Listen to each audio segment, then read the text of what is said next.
At Relief Windows, we're more than windows. We're windows, doors, hardy plank, and vinyl siding. But our number one product is always customer satisfaction. Visit us online at reliefwindows.com. Oh, by the way, we do shutters too.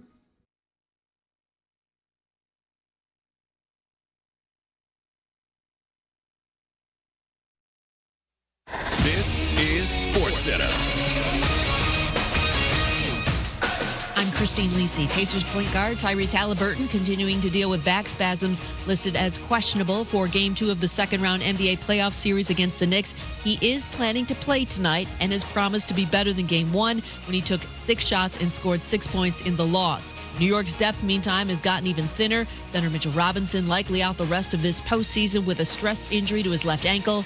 MSG Network Knicks analyst Alan Hahn. The Knicks rely on rebounding because they're not a great shooting team. They're the best offensive rebounding team in the league, and he was, before his injury early in the season, was the best offensive rebounding center in the league. So they are missing a key element of what makes them a really good and competitive team. That you cannot replace no matter who it is in the lineup. Alan Hahn on Get Up. Second round Stanley Cup playoff doubleheader tonight. Bruins up 1-0 at the Panthers for Game 2, 7:30 Eastern, ESPN, then Oilers-Canucks series opener. Rory McIlroy will not return to the PGA Tour's policy board as expected. He explained it's because of other player directors' concerns about bringing him back. He was set to replace Webb Simpson. Feeling great starts with a great shave, and great shaves start with Barbasol Shaving Cream. That's Barbasol Shaving Cream, an American classic for over 100 years. Close Shave America, Close Shave Barbasol. Matt Moscona. I'm very important. After further review. Say it one more time. After further review with Matt Moscona. And here we go. Live from the Mercedes-Benz of Baton Rouge.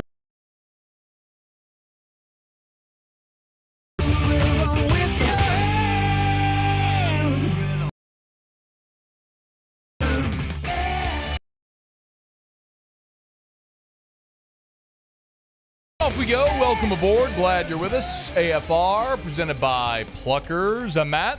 Love you, Matt. Paul O'Neill. They're chanting Paul O'Neill's name.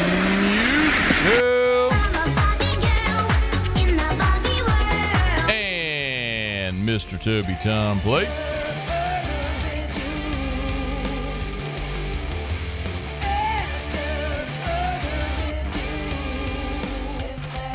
All right, we're here. Glad you are as well. Get out there, make it a good one. Oh, by the way, it's a hump day.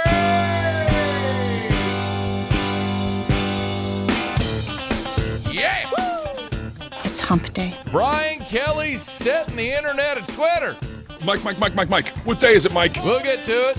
Hump day. Former Saint offensive lineman John Stinchcomb in 15 minutes. It's hump day. Get him here talking about how the Saints offensive line might not be the worst ever.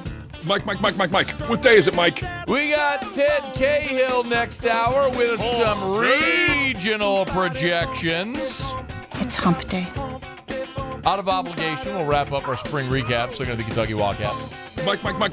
What day is it, Mike? Muse, you did Vandy while I was gone? I did do Vandy while you were gone. Bless you. Learned a lot. Saved me from having to do it. It's hump day. All right, we got a lot to do. Let's get to it. Glad to have you aboard with us here. I don't want to waste too much time. We do have John Stinchcomb coming up here in the next segment, but let us begin as we do every single day. It's time to pop the top on another edition of AFR with Bud Light. Drink easy. Man, you know my least favorite part of media? My least favorite part of this era of media. Lazy, uninformed opinions that people spew out, set the thing on fire, watch it burn, then they're on to the next. And Brian Kelly, during his short time in Baton Rouge, has been a pretty common target for that exact type of behavior. I don't think anybody is going to accuse me of being a mouthpiece for LSU. I don't think anybody is going to wonder if I'm being objective. I would hope not anyway. Lord knows I've dished out my fair share of criticism to LSU coaches, administrators, et cetera, in the past, and when it's warranted, I'm going to do it. But Brian Kelly, as you probably know by now, did an interview with our friend Jacques Doucet from WAFB. It was about 25 minute sit down at the team room in the LSU indoor facility over there in football ops. And the part that's getting the most attention, as they were kind of going position by position, and Jacques was asking Brian Kelly, because I actually did take 25 minutes and watch the interview in its entirety. When Brian Kelly got to the defensive line, there was a little bitty piece of an answer that people are latching onto today and running with. It sounded like this. We're not in the market of buying players. That's it. People have heard that, and they're running amok with it. That's the NIL era. Why aren't you buying players? Did an interview on a radio station earlier today. The host asked me that very thing. Why aren't you buying players? It's legal now.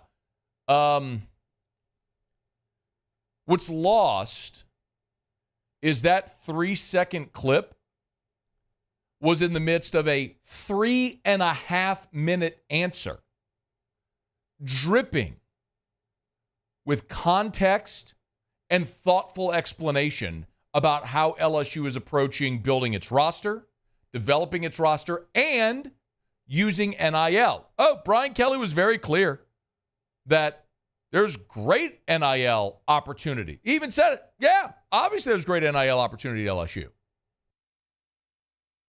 I understand NIL is part of this, and we have an incredible collective. We have very, very generous opportunities around the greater Baton Rouge area for NIL opportunities. So they are here, but we're not going to go out and buy players. That's not what this is about. This was never about that. If you'd like all the things that we do here in developing our players, bringing you into a championship program, playing in front of the best fan base in America, playing for championships, and having an opportunity for NIL, you should be a Tiger. But if you just want to get, paid, this is not the place for you. He also talked about how it impacted the locker room. And this one matters a lot. I'm going to play it for you in a second, but I'm going to explain why that matters. Now, if you were here on Monday, we talked about LSU missing on Dominic Williams and Simeon Barrow. So those wounds are open right now as Brian Kelly is conducting this interview. 2 premium targets at a position of need for LSU, and the Tigers missed on both of them. Dominic Williams went to Oklahoma, and Simeon Barrow went to Miami. I said this in part Monday, but I'm going to give you even more context today. Dominic Williams wanted $1.2 million. That was his ask of the collective. And I'm here to tell you that LSU has enough money to have paid him that number. But remember I told you that Brian Kelly mentioned something else. Give a listen about what he said about how that would affect the locker room. Again, he didn't say the number, I did. You can choose to believe me or not. That's up to you. But I've spent years doing an NIL podcast where I've talked to heads of collectives. I've talked to athletic directors, head coaches, boosters. John Ruiz, the billionaire booster down in Miami, talked to him. I would suffice to say, got a pretty good finger on the pulse of the NIL collective game in these past 3 years. And there was a point when LSU wasn't healthy financially with its collective. They started with Go Enterprises. They did a very poor job of organizing. They didn't have money. I will tell you this flatly. There was a point, more than a year ago, but there was a point when LSU had more commitments than money in the bank, meaning they had committed more money to players than they actually had money in the bank. They were in a bad way. They are in a much, much healthier spot today. More on that in a second. But remember, Dominic Williams wants $1.2 million. Listen to what Brian Kelly has to say. Well, they also have to understand that they're walking into a locker room with a cloud over them as well. You know, when you're making those decisions, I have to factor in everybody who's sitting in these seats here, and everybody, including, my offensive linemen who are the bell cows, who have been playing for me over the last 3 years as freshmen and sophomores and juniors. Thank you. Who's he talking about? What about them? Thank you. Who's he talking about? He's talking about Will Campbell and Emory Jones. I know what those two players are making. It's not $1.2 million. Don't get me wrong. They are the highest paid athletes from the collective on the LSU roster. Will Campbell is. And should be, by the way. He's going to be a top 5 pick in the draft. But if you're Brian Kelly and you bring in Dominic Williams at that price, how do you look at Will Campbell and say, hey, man, look, I know you've been my bell cow, starting left tackle, Emory Jones. Y'all have been my bookend tackles since you've been here as freshmen 2 years. Y'all about to go in the first round of the draft. But we had a chance to get a defensive tackle. He raked us over the coals, so we paid him way more than we're paying you. How do you think that sits in the locker room?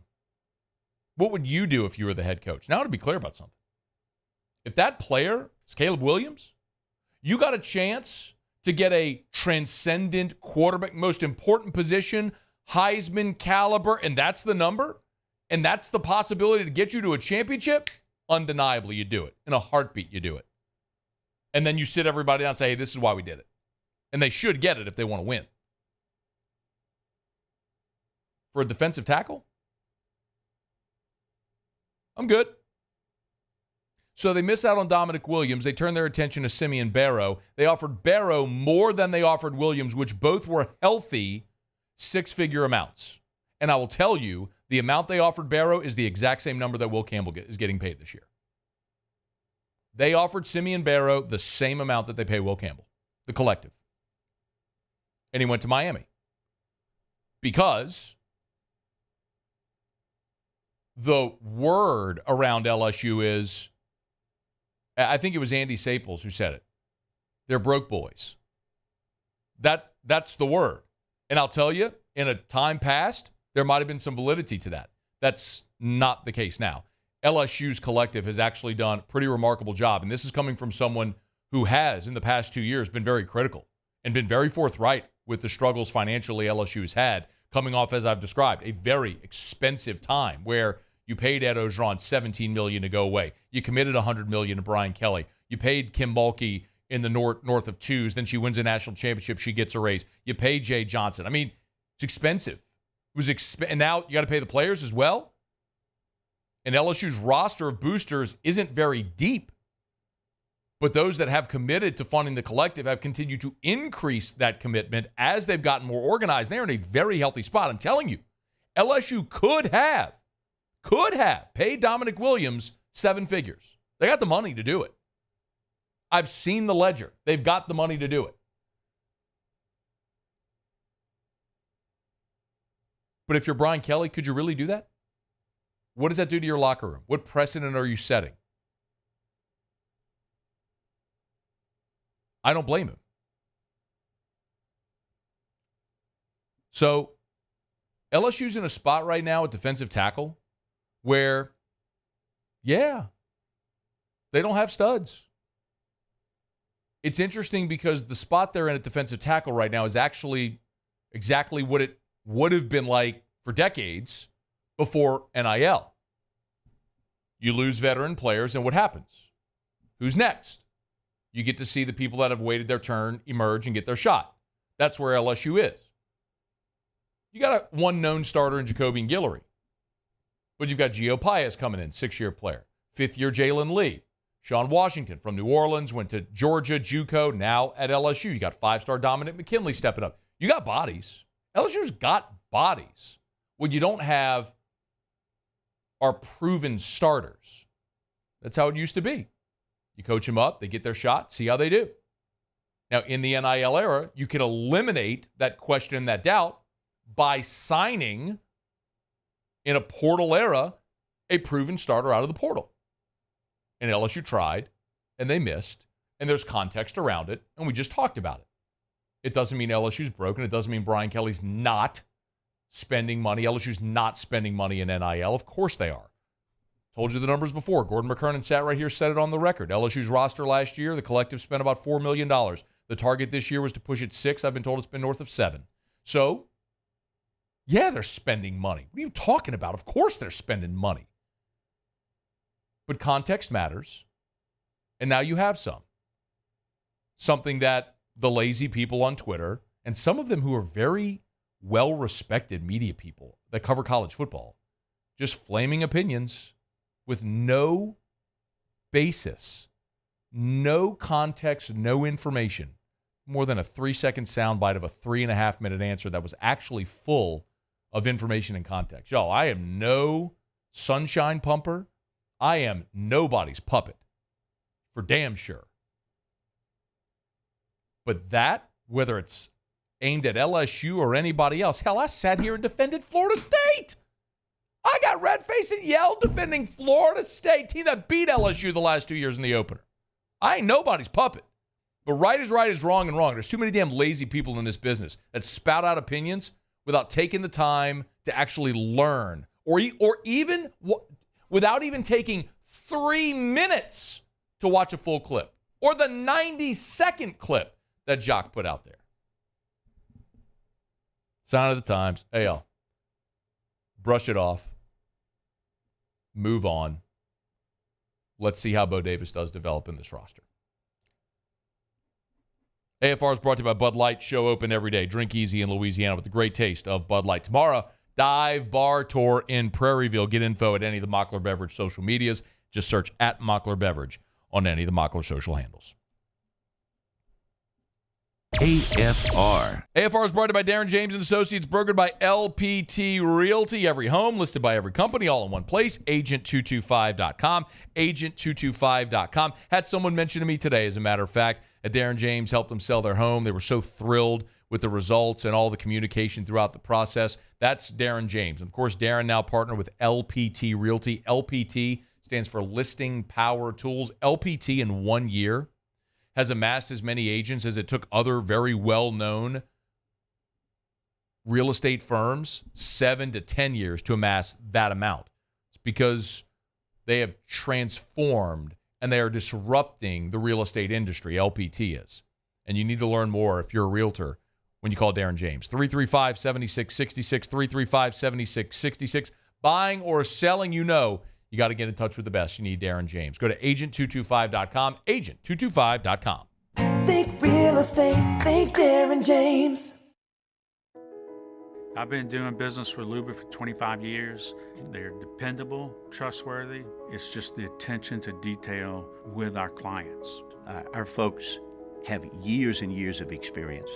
They're highly trained professionals, but many companies have that asset. What I'd like to think makes Luba a bit different is that we use those talents in a way that truly is dedicated to serving the needs of the folks who depend on us. Bayou Ford has the new inventory to get you in a new Ford truck or SUV today, or customize your next vehicle just the way you want it. All new Bayou Ford vehicles come with a 1 million mile powertrain warranty. The crew at Bayou Ford is going to do right by you. Elevate brand visibility, ignite customer engagement with the power of radio and digital advertising combined. Guarantee Digital Media brings the two together as a trusted media partner in Louisiana for nearly a century. Claim your free digital audit at guaranteemedia.com. When it comes to ending cancer, we push forward, always working together for you. That's why our cancer experts at Ochsner have clinically integrated with MD Anderson Cancer Center. This means advanced cancer care, including access to life-saving clinical trials and integrating care to treat the whole you. Introducing Ochsner MD Anderson Cancer Center. Long live you. There it is, the extra mile. On the border of expected and extraordinary for those willing to go further, like vans customized for work or play, with safety and tech to keep you connected, supported by a 5-star sales, service, and finance team, and backed by the 1-star you know. So go the extra mile. It's never crowded because so few have what it takes to go there. Mercedes-Benz Vans. Jerry and Benny Payne began Central Plumbing Company out of their driveway in Tanglewood Subdivision. 50 years later and 4 generations down the road, we continue to serve Baton Rouge and the surrounding areas for all of their plumbing needs. Residential, commercial, industrial, or hospitality, Central Plumbing is here 24/7, 365. We want to thank our customers, family, and friends for 50 years of success. And looking forward to 50 more. Breck teamed up to reimagine your parks, and you imagined big. With your help, we went to work, creating 12 beautiful community parks across the parish. A family-sized water park, miles and miles of trails, and parks just for your dogs. There are more places to splash, to explore, to run wild, and even soar.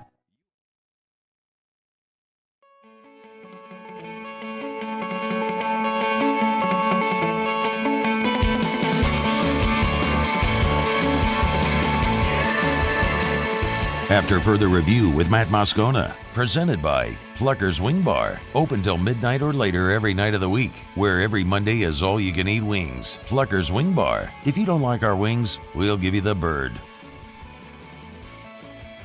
Certainly the Saints fixing the offensive line is the biggest topic of conversation this offseason, save, of course, the quarterback position, which is always interesting. After drafting Taliese Fuaga in round 1, thought it was a good opportunity to bring John Stinchcomb back onto the show, former Saint. Guy was a high second-round pick, number 37 overall in his own right, with tons of expectation when he came here. Of course, became a Pro Bowler, Super Bowl champ. John's good enough to be with us here. Hey, John, thanks as always, man. How are you?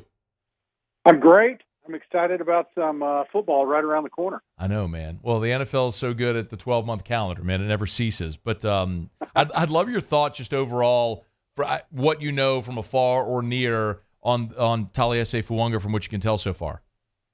Sure. So after the Saints drafted him, I ended up pulling up some film just to familiarize myself with him some more. And I'm really excited. You talk about an athletic guy who he does not mind playing physical. And some of the film that I watched, he would absolutely punish some defensive linemen. So always excited to see that and excited to see what it looks like because the Saints certainly need help up front. Where would you put the state of the offensive line right now for New Orleans when you have really two known starters in McCoy and Ruiz? Yeah, in flux, and it's certainly something that has been a strength in years past, and that's not the case this year. I've got serious concerns about Ramczyk's health and availability, especially long-term, because he's such a high-level player that you just hate to see him struggle with the health issues. But outside of that, obviously Trevor Penning, the Saints need him to make a real big jump from what we saw last year to what they need him to be able to do this year. And then, for Fuaga, he's actually walking into a pretty difficult situation because the Saints need him to be able to step right in and not have a significant drop-off. So I think as a Saints fan, we've been spoiled for years that it's been a position of strength, and I don't foresee that being the case this year. Yeah.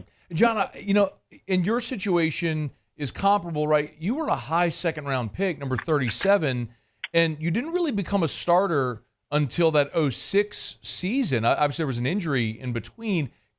Can you just speak to how difficult, or what are some of the difficulties of making a transition, even from high-level college football to being a high pick and having early expectation?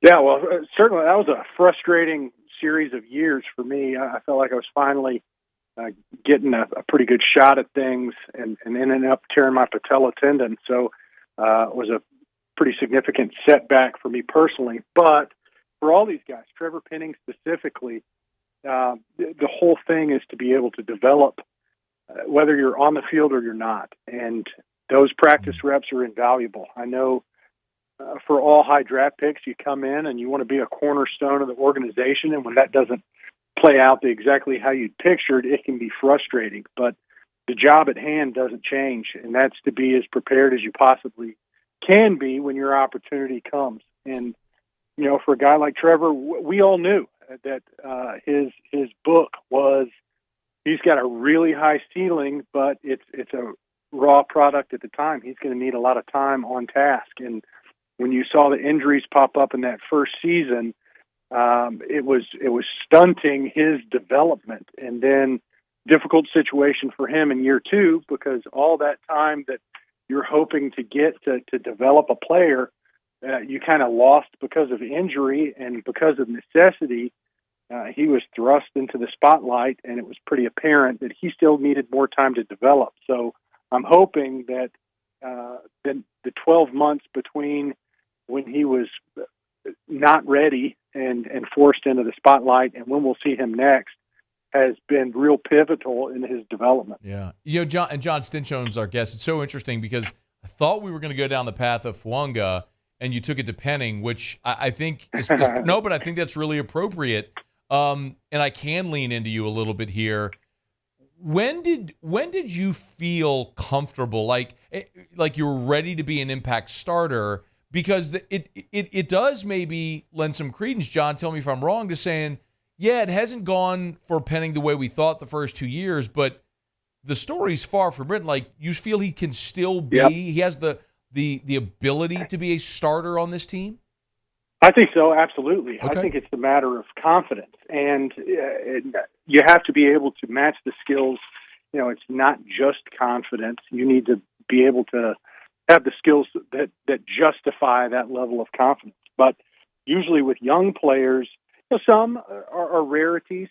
We've had plenty. I think Jari Evans is a prime example of a guy that he was able on the fly to continue to develop his techniques and skills, but from day one came in and was able to play at a really high level. And I think those are rarities, specifically for offensive line and quarterback. There's other positions where, you can kind of platoon them in there, running back, wide receiver, et cetera. You can find roles for guys. Offensive line's a little bit different. So there is still time for him to develop. As a matter of fact, I usually think that year 3 and 4 are the best indicators of what you got.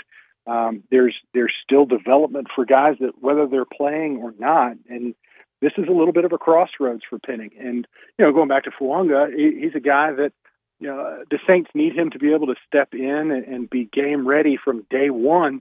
And that's whether he's ready or not. It's a necessity for them to be able to deploy him and get him out there. So it's a challenge for him. Obviously, fans have the highest of expectations and very little remorse that, I'm sorry you still need time to develop. That's not my problem. If you go out there, the expectation is you're ready to go. We need to win, bro. Come on. That's it, man. What we talked to Taliese Fuaga's O-line coach last week from Oregon State. Guy coached him for 4 years. And he effectively said that the only reason he didn't play left tackle is because they had a veteran there ahead of him and they wanted him on the field, so they played him on the right side, but he felt he could play either side. When you haven't played on the left side in 4 years, John, how difficult is that if they do try to cross-train him left-right? Because, Loomis has said he's going to play tackle. That's all he would say, just essentially ruling out that he move inside, but he's going to play one of the tackle spots. Yeah, I mean, there is a transition. There is a muscle memory element to, how you feel and how you set. But with that said, it just comes with reps and time. I think the bigger jump is from tackle to the inside position rather than from right to left. I don't see that being a big issue. And you're kind of hitting on a little bit of a soapbox issue for me, Matt, because so much is made about the left tackle being the premier position as if, right tackle doesn't face the exact same personnel. The plays are still the same. The old adage that, you're protecting your quarterback's blind side is a little bit of garbage because it's field side and tight side. So if a quarterback is, on the right hash, then most of the reads are to his left, which means the back of his helmet is facing the right side. So I don't think it's as big of a, difference between the ask of what you are demanding of your left tackle from your right tackle, though compensation and storylines say much different. But you're also talking to a former right tackle, so Makes I'm a little bit biased. Hey, man, look, LSU, the Saints also made Ryan Ramczyk the highest paid right tackle in the NFL. I mean, clearly there's value on both sides of the line of scrimmage. What would you say, John, like if it was interesting that you said the harder transition is moving inside, because there's certainly a possibility, I would think, if Penning can't play tackle, that they do what the Raiders did with Robert Gallery years ago, which is move him to left guard where he played for a long time. Is that something you think could be a possibility for Trevor Penning this year? Isn't that what happened with Andrus Peat? And we don't even have to look outside of the organization. So there's plenty of guys. I think what we know about Trevor Penning is that he is physical and he likes to finish. And what I saw was, some hesitancy, and he put himself in space, and all of a sudden he's reactionary, and you're like, golly, I know him to be one of the most powerful guys in the league. So to see him kind of caught off balance, do I think he can transition inside? Yes. I think right now in his development, that might be a really good fit for him. I don't know what the coaches are going to do. You got to, they'll know their personnel a heck of a lot better than some former has-been looking from the outside. But I do know that he's a big, strong, powerful man, and that's what I'm looking for in anybody who's playing on the inside. And, having been next to two of the best to ever do it, and Jari and Carl Nix, I mean, those guys, you saw that when you've got power up front, it holds that pocket pretty firm, and you can ask less of your tackles when you do so. So do I think Trevor Penning can move inside and find a home there? Yes, absolutely. Not bad for a has-been. John Stinchcomb, former Pro Bowler, Super Bowl champ. It worked out pretty well for you, man. Hey, there's one other thing. If they do, we're playing hypotheticals, and we can do that in the media because it's fun. Let's say Fuaga plays right tackle, and they move Trevor Penning inside to left guard. So the one spot that you haven't filled yet is left tackle. Do you think veteran free agency for like an older player, maybe like as a one-year stopgap, David Bakhtiari, maybe someone like Donovan Smith, like would that make sense for a year as a stopgap as opposed to taking your lumps with Penning out there? Yes, absolutely. I think that's certainly something that they're batting around just because, I wouldn't mind taking a lease on a guy for a year, knowing that it's not a long-term solution. If Penning is slotted as that left tackle, and I think it all hinges on the health and availability of Ramczyk first, and two, the how quickly can you progress Fuaga to a point where he is play ready. So if you check both of those boxes, then you're trying to find a home at Penning as either the third tackle, rotational guy comes in as the extra big blocking tight end, or can you move him inside and try to get a little immediate return on your dollar as a starting potentially left guard, because that certainly isn't a position where you go, that's written in stone. At best, it's written in pencil. Yeah. Man, the worst case scenario here is that the Saints have a lot of questions on that line. The good news, I guess, is that there's still plenty of time to figure it out. John Stinchcomb, always great to visit, man. We appreciate a couple of minutes. Thanks for the time and the insight. Anytime, Matt. Enjoyed it. Who dat? Who dat? It's our pleasure. That's John Stinchcomb, Super Bowl champion, former Pro Bowler. Really good perspective there from John. Appreciate him as always. By the way, a little bit of breaking news here from Field Yates. Like literally as we were talking to John, I just refreshed Twitter and saw this.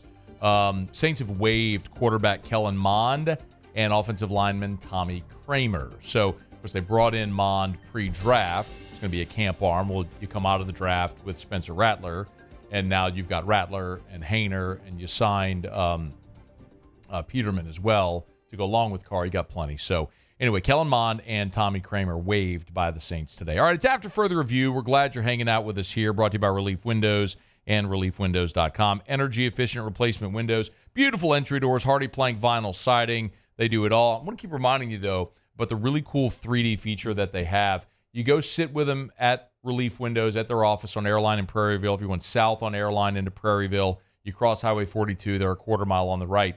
Schedule an appointment. Go sit down. They can pull up a 3D model of your home, and they can show you exactly what windows, trim, siding, style, finishes, color, exactly what it would look like on this 3D model. So if you're visual like me, what a really awesome tool that they have available at Relief Windows. Call to set up an appointment, 288-8138, 288-8138. Maybe you get your tax refund back. What do? How about invest it into your home? Of course, energy-efficient windows will increase your home's resale value. It's Relief Windows. Windows, door siding, oh yeah, they do indoor shutters as well. Relief Windows and ReliefWindows.com.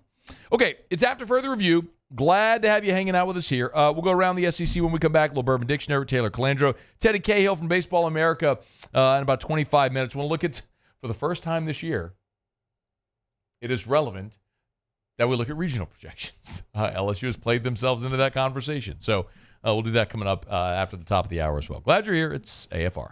AFR. Popped in this morning to the office over at Glow Resources. Go see my friends Jareth and Hillary Knockan over there. An awesome business they have. Beautiful. If you've not seen their showroom, my goodness. Their new corporate office right there on Perkins Road near the Pennington Biomedical Center. It's right there at Perkins and Quail Oak. They're sort of, as they continue to remodel that building, they're reshaping the frontage view of Perkins Road right there. It's awesome. But most importantly, look, yes, Glow Resources, they're so much fun. They're great people, fun to hang around with. But they get results. So if you're a business owner and you're having trouble with hiring, remember, Glow Resources, they're not a temp staffing agency. Don't think of them like, oh, I need 1,000 employees in a hurry or whatever the case may be. They want to find permanent solutions for you. That's the process that they follow. As a matter of fact, they guarantee their work. If for whatever reason their employee doesn't work out, they will either find you a replacement for free or give you a prorated refund. It's Glow Resources. Learn more. GLO, glowresources.com. The Windsor Senior Living Community in Mandeville, Louisiana is a beautiful, vibrant apartment community geared toward seniors. They are nestled right in the heart of Mandeville, where seniors live a more carefree lifestyle in spacious apartments with the peace of mind that comes from having a little extra help. Call the Windsor at 985-624-8040 to schedule a lunch and tour. Come see how the Windsor can be your passport to peace of mind. There it is, the extra mile, on the border of expected and extraordinary, for those willing to go further, like vans customized for work or play, with safety and tech to keep you connected, supported by a 5-star sales, service, and finance team, and backed by the 1-star you know. So go the extra mile. It's never crowded, because so few have what it takes to go there. Mercedes-Benz Vans. I've been doing business with Luba for 25 years. They're dependable, trustworthy. It's just the attention to detail with our clients. Our folks have years and years of experience. They're highly trained professionals, but many companies have that asset. What I'd like to think makes Luba a bit different is that we use those talents in a way that truly is dedicated to serving the needs of the folks who depend on us. Gulf Coast Bank and Trust is giving our customers the power to bank anywhere, anytime during this challenging event. And we're right there with you. Our mobile banking app is a smart way to manage your money and time. Gulf Coast Bank and Trust, the bank that cares about you. Yo, Jake here from my friends over at Community Steel Company located in Gonzales, Louisiana. The local place you can turn to for all of your metal building needs.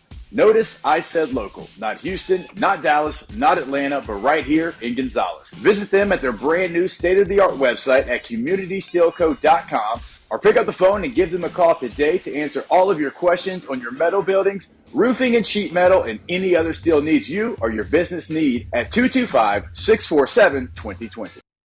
Dylan Cruz here to tell you about Six Rings Baseball and Softball Camp. If you live on the North Shore and play ball, go to Six Rings Camps with former LSU assistant coach Dan Canaveri. His knowledge is second to none, and your child will improve and have fun doing it. Camps were held at Coquille Park and Six Rings Academy in Covington with 4 sessions over the summer. Full day and morning only sessions are available from ages 7 to 13. Go to sixringsbaseball.com or call 985-206-9096. Learn the game to love the game. Bayou Ford has the new inventory to get you in a new Ford truck or SUV today, or customize your next vehicle just the way you want it. All new Bayou Ford vehicles come with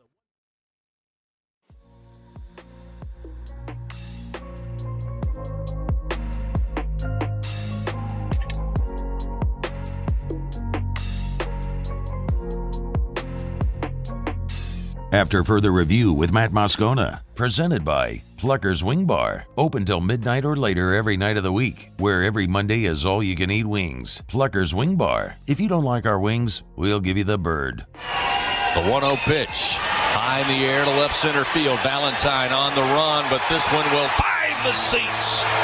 2-run bomb by the Bear, Jared Jones. Home run number 21. And LSU now leads 6-5. Chris Blair on the call, LSU Sports Radio Network. That was the 8th inning homer by Bear Jones that gave LSU the 6-5 lead over Northwestern State. Or they were staring down the barrel of an embarrassing midweek loss at a time where they're trying to peak. And no, it wouldn't have mattered. I know what Jay has said. LSU won that game and their RPI dropped a spot. We all understand what's at hand and at task for LSU right now. The entire focus is win at least 4 of your remaining 6 SEC games. That's it. If you can get 5 and get to 14 wins going into Hoover, awesome. Get at least 4 of your next 6, and you feel really good about it. You go win a game in Hoover, it feels like you've solidified your spot there at the SEC in regional play. So, Tigers get the win over Northwestern State. Maybe most impressively, Gavin Guidry gave you 4 shutout innings of relief, and I think what we're seeing very clearly here by Jay is something that, in years past or teams past, this would have happened way, way sooner in the calendar. But it's just very clear that he has now shrunken his roster and his staff. Like, you're going to have the 7, 8, 9 pitchers that you rely on, and that's it. And everybody else, sorry. And you're going to have your starting 9, and maybe your 1 or 2 guys that are going to be your situational pinch hitters or defensive replacements, and that's it. You've shrunken your roster. And, I don't always mean to reference everything to Skip, but Skip used to always leave fall knowing who his best hitters were, and that was the whole point of fall. And then, by the time you got to tax day, that was it. Like, he had his guys by tax day. And I understand that's a long time ago, a different era. I don't mean to go back to the way things were 25 years ago. But baseball, in many respects, is still baseball. The difference is, clearly you have a lot of roster turnover, and you have new guys, and you try to learn guys. I think, for Jay this year, one of the most challenging components was, after losing so many guys a year ago and bringing in such a talented recruiting class, it almost felt like he had to get a lot of these guys playing time to keep everybody happy. It felt like that early in the season. But as they've continued to tinker and mix and match, you've certainly found a great spot with Larson, who's in your everyday lineup and has certainly been very good. Milam has been steady all year for you as a freshman. We've seen less of Mac Bingham with Larson's emergence, and justifiably so. But it feels like now they've zeroed in on who their 9 are going to be, 9 or 10 guys really, and who those 7 to 9 pitchers are that they're really going to rely on night in and night out as they get to and hopefully through a deep postseason run. So Tigers beat Northwestern State 6-5. Bear with the big bomb, and LSU heads to Tuscaloosa this weekend. AFR is brought to you by Evermore, and I love telling you about Evermore. My family is completely converted, and I was one that always just thought water's water, drink it out of a bottle, drink it out of the tap. The more I've learned, when you're talking about what's in your tap water, fluoride, and my goodness, Evermore is a natural artesian water.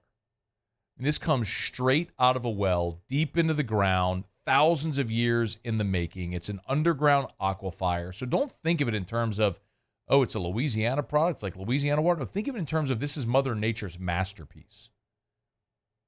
There's other brands that are natural artesian water out of these wells. One of them's a little square bottle, with a little tropical island. Why support something from another country when you could support something from your home state that tastes amazing? It's a healthier option. It's a better source of hydration.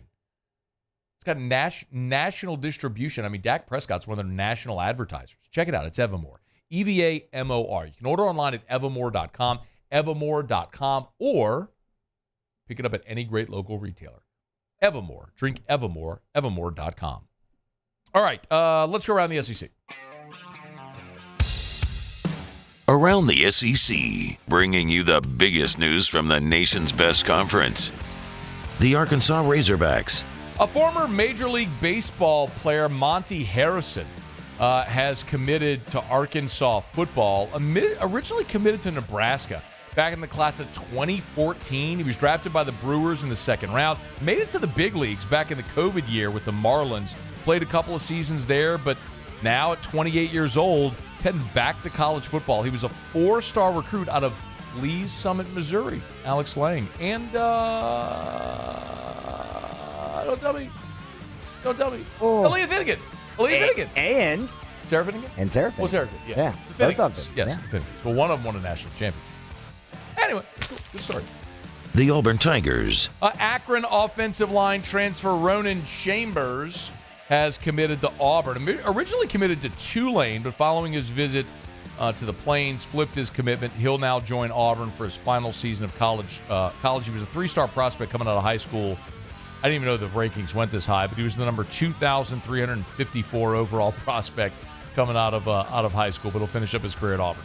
The Mississippi State Bulldogs. Illinois transfer defensive lineman Anthony Johnson has committed to Mississippi State. Nice get there for Jeff Lebby. Johnson spent only the spring with Illinois after transferring in from Youngstown State. So Youngstown State, spring at Illinois, without ever playing a game. Now he'll finish up his career there as a 5th collegiate season as a redshirt here at Mississippi State. The South Carolina Gamecocks. And South Carolina defensive lineman Drew Tozama has entered the transfer portal. It's interesting. He's entered as a grad transfer and is seeking a 6th program to call home. He went from Gyra Prep to Syracuse to East Mississippi College, a community college, to UAB to South Carolina, and now will finish up his career somewhere else. He was a 3-star prospect coming out of high school. All right, there you have it. That is Around the SEC. We're glad to have you hanging out with us here. We'll knock out a quick break, wrap up hour number 1. Taylor Calandro will be here for a little Bourbon Dictionary next. Don't you move. AFR. Love telling you about Action Industries, awesome Louisiana company that's been around for 42 years. ActionIndinc.com for Action Industries. Of course, Action Industries Incorporated. ActionIndinc.com. So I've told you now for months and months and months about Action Industries, commercial contractor servicing the petrochemical refinery markets, but they do so much more. How about their exchanger tube cleaning? It's a vapor abrasive blasting technology, so it cleans tubes at pressures less than 100 psi. So don't send them to Texas to be dipped in a vat. It's safer. It works better than the alternative. It's the vapor abrasive blasting technology, the exchanger tube cleaning that they offer there at Action Industries. It's proven effective by both Iris and the eddy current test. Check it out. It's Action Industries. Servicing Louisiana, proud partner of LSU Athletics. Check them out online or LinkedIn, Action Industries. Bayou Chrysler Dodge Jeep Ram is taking $11,000 off the new 23 Dodge Charger. We're open for business in our beautiful new showroom and taking $11,000 off the powerful new Charger. All new Bayou vehicles come with a 1 million mile warranty. The crew at Bayou Automotive is going to do right by you.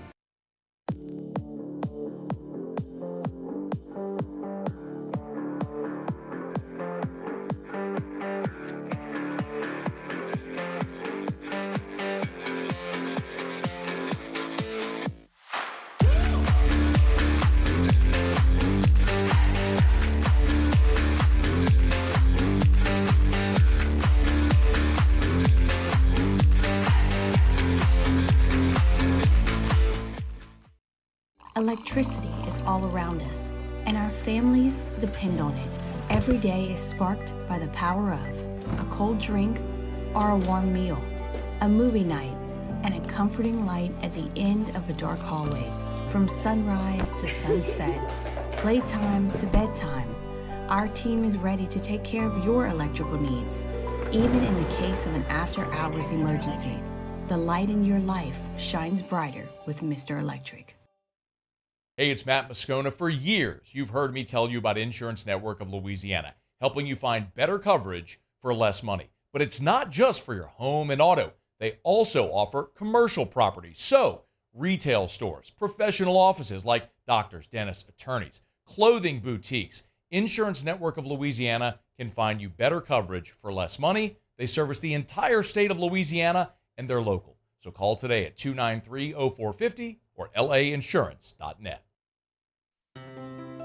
When it comes to ending cancer, we push forward, always working together for you. That's why our cancer experts at Otter have clinically integrated with MD Anderson Cancer Center. This means advanced cancer care, including access to life-saving clinical trials and integrating care to treat the whole you. Introducing Otter MD Anderson Cancer Center. Long live you. There it is, the extra mile, on the border of expected and extraordinary, for those willing to go further, like vans customized for work or play, with safety and tech to keep you connected, supported by a 5-star sales, service, and finance team, and backed by the 1-star you know. So go the extra mile. It's never crowded, because so few have what it takes to go there. Mercedes-Benz Vans. Gulf Coast Bank and Trust is giving our customers the power to bank anywhere, anytime during this challenging event. And we're right there with you. Our mobile banking app is a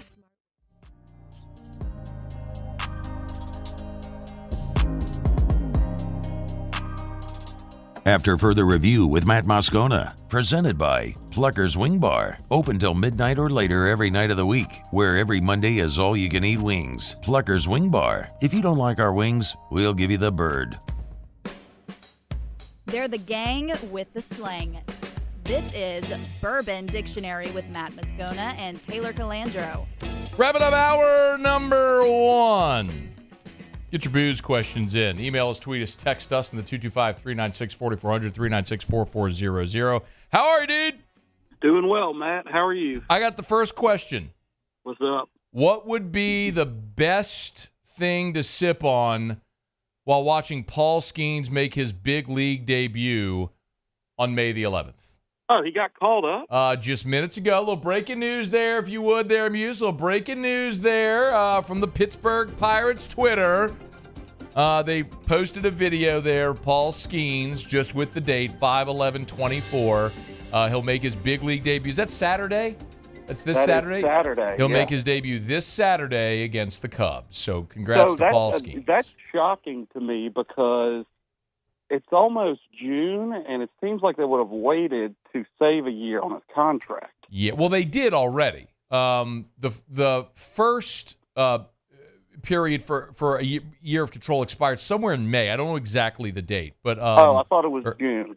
No, it was like it was like in April. Like they've exceeded that spot, but the longer you wait, obviously you could gain more control. Right. But at some point you realize, okay, this is ridiculous. Like, what are you doing? I mean, so yeah, they did look. That guy is a freak. They did what was best for their organization, and I don't blame them for it, as silly as it is. But would you lose a couple of weeks on the front end to have an extra year on the back end? And the answer is absolutely yes. So, but anyway, Paul Skeens, congrats, is going to make his big league debut Saturday. He'll start for the Pirates against the Cubs. Okay, what should I drink? What's a good Pittsburgh spirit? Anything from Pennsylvania?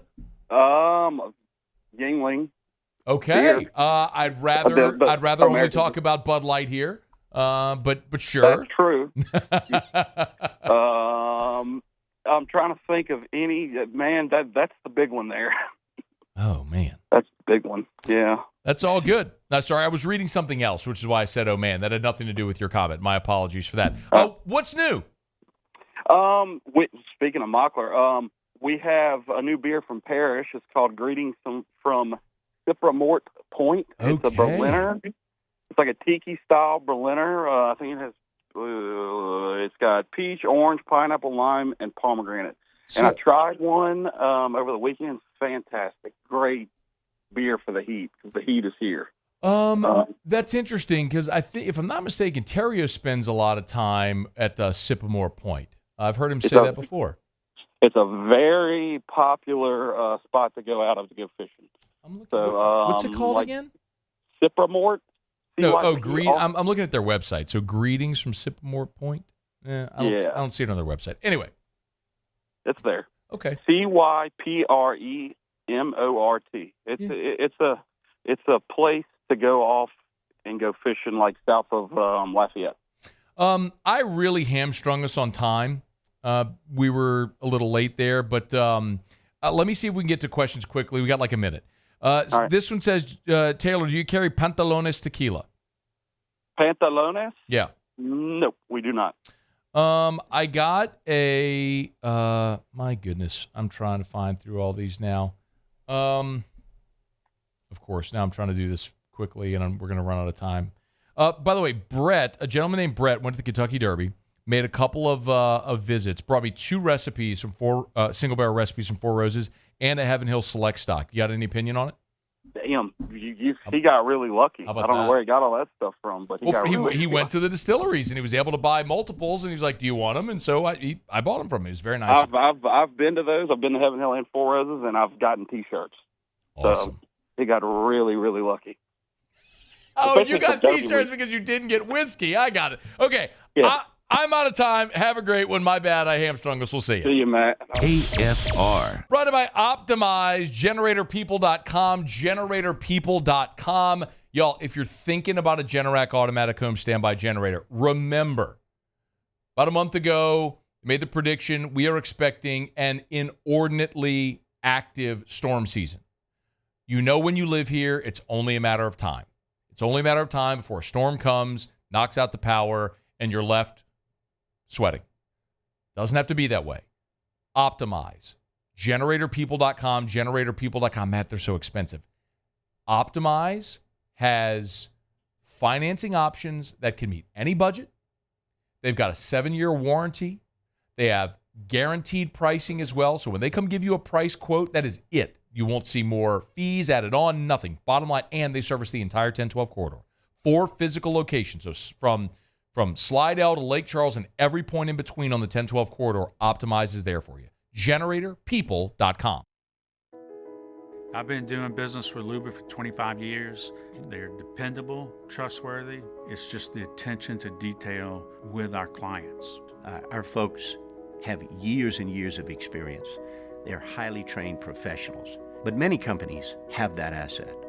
What I'd like to think makes Luba a bit different is that we use those talents in a way that truly is dedicated to serving the needs of the folks who depend on us.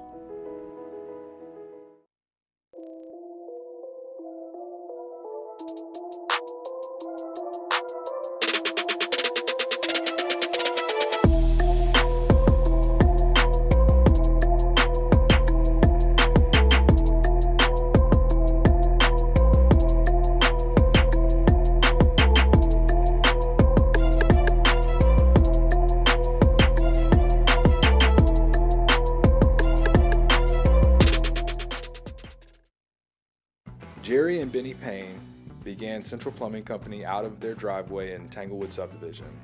50 years later and 4 generations down the road, we continue to serve Baton Rouge and the surrounding areas for all of their plumbing needs. Residential, commercial, industrial, or hospitality, Central Plumbing is here 24/7, 365. We want to thank our customers, family, and friends for 50 years of success. And looking forward to 50 more. Breck teamed up to reimagine your parks, and you imagined big.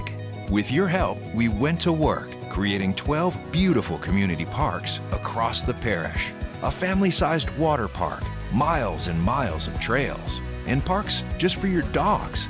There are more places to splash, to explore, to run wild, and even soar. You imagined, we delivered gold. Breck, your #1 park system in the nation. Yo, Jake here from my friends over at Community Steel Company located in Gonzales, Louisiana. The local place you can turn to for all of your metal building needs. Notice I said local, not Houston, not Dallas, not Atlanta, but right here in Gonzales. Visit them at their brand new state-of-the-art website at communitysteelco.com or pick up the phone and give them a call today to answer all of your questions on your metal buildings, roofing and sheet metal, and any other steel needs you or your business need at 225-647-2020.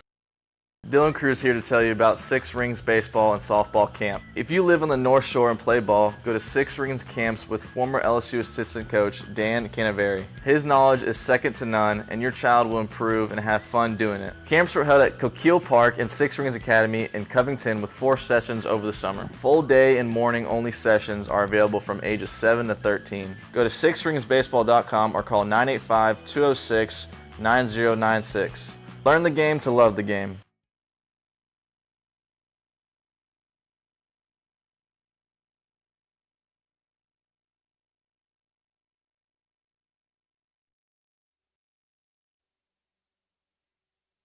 This is SportsCenter. I'm Christine Lisi. This just in. Ippei Mizuhara, the former interpreter for Dodgers star Shohei Ohtani, pleaded guilty to bank and tax fraud in his sports betting case. He's accused of stealing $16 million from Ohtani to pay off his gambling debts. A vow from Pacers point guard Tyrese Halliburton that he will be better tonight in Game 2 of the second-round NBA playoff series against the Knicks. In Monday's loss, he took 6 shots. He scored 6 points. Halliburton plans to play tonight despite back spasms.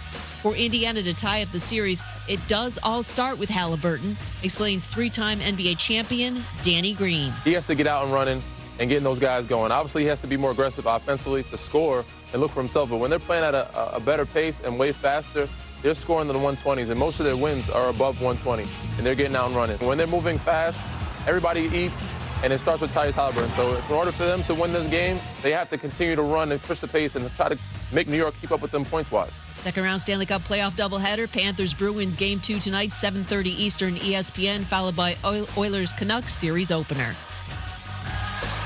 Hey, it's your resident Super Bowl champ, Chris Cannon. Coming up Thursday, I'll tell you why an early playoff exit for the Mavs could spell big changes in Dallas this summer. It's Unsportsmanlike, 6 a.m. Eastern, right here on ESPN Radio, ESPN2, and ESPNU.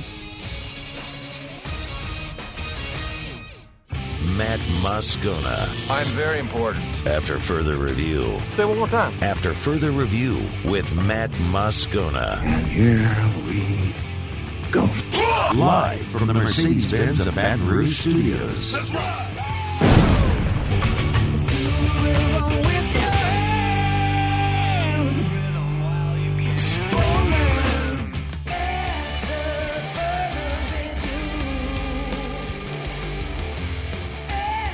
Hour 2, off we go. Welcome aboard. Glad you're with us. AFR, presented by Pluckers. I'm Matt. This is Shaq O'Neal, and I hate Matt. Paul O'Neal. They're chanting Paul O'Neal's name.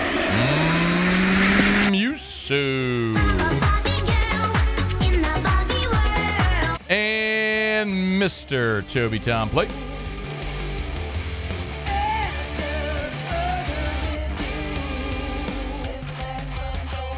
All right, we're here. Glad you are as well. Get out there and make it a good one. LSU beats Northwestern State at the box on Tuesday night. That's hardly the story. Of course, LSU took 2 out of 3 from Texas A&M, the number 1 team in the country. They've won 3 consecutive weekends, 6 to play in the conference. And, man, they have gotten themselves into the conversation now for a regional berth, which, a month ago seemed like pretty far-reaching idea. Maybe even a week ago seemed like a pretty far-reaching idea. Anyway, Teddy Cahill from Baseball America is good enough to join us. Says Baseball America's put out their projected field of 64. LSU not in it, but among the first 4 out. Teddy, we appreciate it, man. How are you? It's a beautiful day. We're glad to be talking baseball in May. I am glad that we're talking LSU regional relevant conversation here because, man, if the season ended at Memorial Day, it gets pretty lonely on the radio down here and throughout June. So, yes, relevant LSU baseball is good. Okay, let's get to it. You all have LSU among the first 4 out. Why? LSU's entire thing is can they get to 13 SEC wins? And, if they make it, they're probably in. If they don't, they're going to be one of those first teams out. So it's not the most scientific thing that, they are where they are. That's kind of I guess that projection indicates that they would have 12 wins and therefore be very close, but not good enough. What do you think it would take to get LSU in the field? It's pretty simple. Just win 4 of these last 6 SEC games, and I think that they're in. I think that the RPI is good enough that with 13 SEC wins, that would probably carry the day. 13 is not a guarantee. You have to win 14 for it to be a guarantee with that RPI. But where they are now, where they would be with those wins, I think that 13 would be good enough. Some of that depends on what happens elsewhere in the country. What happens with other conference tournaments in terms of teams taking auto bids, and then that shrinks the bubble, et cetera, et cetera. But the goal right now has to be win 4 games to get to 13. Would the 4 include Hoover? No, that is before you get to Hoover. If you go to Hoover, if they finish 12-18, no SEC team has ever gotten in at 12-18. You can do it if you play long enough in Hoover, but if you finish 12-18 in conference play, we're talking about needing to make the semifinals at least, and that's a lot on a team that right now has a shortage of pitching. So I really think it's a matter of get these wins before you go to Hoover, because if you go to Hoover, a lot of things, it's still possible to play yourself in. It just gets a lot harder. Yeah. Let's, Teddy Cahill's with us, Baseball America. He's on Twitter at Ted Cahill, Cahill, if you want to give him a follow. You mentioned bubble. Who are the bubble teams that if you're an LSU fan, you're keeping an eye out? Obviously, we're keeping an eye on bid stealers, but who are the other bubble teams that we all need to be rooting against? It's a little early for this, but I would say within the SEC, Ole Miss, is right there in the same spot as LSU, literally the same spot. Florida is in a very tenuous position. They have 10 SEC wins right now. They own that series win against LSU. So if those two got matched up against each other, Florida has some things that are going their way. However, Florida is also only 1 game above 500 right now, and you have to have a winning record to be considered for an at-large spot. So there's a lot going on for Florida over these final 2 weeks. And then to a slightly lesser extent, Alabama. So those are 2 of the teams you're playing over the next 2 weeks. If you're LSU, you can kind of take care of this yourself. But those are within the SEC anyway, the bubbly teams. Hey, Ted, let's look at it from the other point of view, which is, what if LSU gets hot these next 2 weekends, let's say wins 5 of 6 and goes on a run in Hoover? Is there a path for LSU to get back into the conversation to host as a top 16? I don't think so. I know we have seen teams host that were 15-15 in the regular season. I think that happened as recently as 2 years ago with Florida. But I don't know if it's ever happened with a 14-16 SEC regular season team. I think the hosting race is basically outside of LSU's bounds. If they won they won these next 6, they play well in Hoover, I guess you can still talk about it at that point. But I do think at this point we're talking about playing a road regional. That would be pretty interesting, though. If again, we can have the fun conversations, but if they did win their next 6, and then say won the SEC tournament, it would feel like there's at least a path, if not altogether a lock. There's at least a path on the complete positive side of hosting, which is so wild to say, Ted. After sitting there at 3-12 in the league at the halfway point, to think you could even utter those words and imagine a mathematical possibility for it to happen is wild. But if they fall somewhere sort of in between, what would you, as you all sit down and put out your projections, let's say it does happen for LSU, right? Let's say they get to 13-17, they win a game in Hoover, they're in. What does the committee likely look at for where they send LSU, provided they're in? Well, for any team, it starts with, geography is an important component. They have a radius in terms of how far they want to keep teams. It doesn't look like LSU is going to fit with any school. Any school within that radius for LSU this year that's hosting is likely to be an SEC school, and they can't go to those.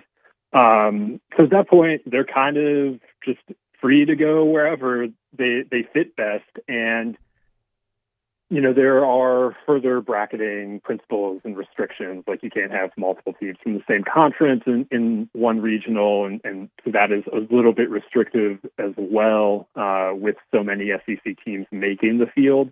But that's why LSU ended up in Corvallis, or Eugene rather, They went in 2021. They went to Corvallis. They went to Corvallis back in 2018. So yes, they went to Los and that's Angeles why in that 2010. happens, though. Yeah. Yeah, SEC teams often end up out west. Vanderbilt did it recently, because there are only so many possible locations for an SEC team, and oftentimes they end up being the one getting shipped out there. So maybe that would happen again. There are other destinations, of course, but there is no logical destination for LSU. Unlike 2 years ago when Hattiesburg made a lot of sense for a number of reasons. That doesn't exist this year. So this year is going to be relatively random if they make it where they go. How do you think Indiana State would feel if LSU gets sent up to Terre Haute? That one would be a very interesting one. The Sycamores are, they're certainly in hosting range. They have the thing about them that makes it unlikely is that there are so many teams that could fit there more geographically friendly. They have Midwestern teams. They have enough of them. But that would be fun for everyone, I think. Except Indiana State. Perhaps not for Indiana State, yes. But it would be an interesting contrast for sure. Congrats, you get to host. The 3 seed is the defending national champ. Good luck. That would be so miserable. It'd be great for LSU, I think. He's on Twitter at Ted Cahill, Teddy Cahill there at Baseball America. Always enjoy the coverage, man. Actually fun that we get to entertain these types of conversations with 2 weeks to go, because it didn't feel like that for LSU for a while. Hey, before you go, let me just get a thought, though, overall on LSU. How do you think they finish against Bama and Ole Miss? I know that my projection indicates that I only have them winning 3 games, but I like their chances to win 4 in these 2. They really have to get something out of this weekend. I think if they know what they have to do in the box against Ole Miss on that final weekend, I like their chances. Ole Miss is a good team. Alabama's a good team. I think they should be 2 pretty good series. You can't ask for anything more than this opportunity at this point. And the way Jump and Holman especially have pitched, you feel good about them.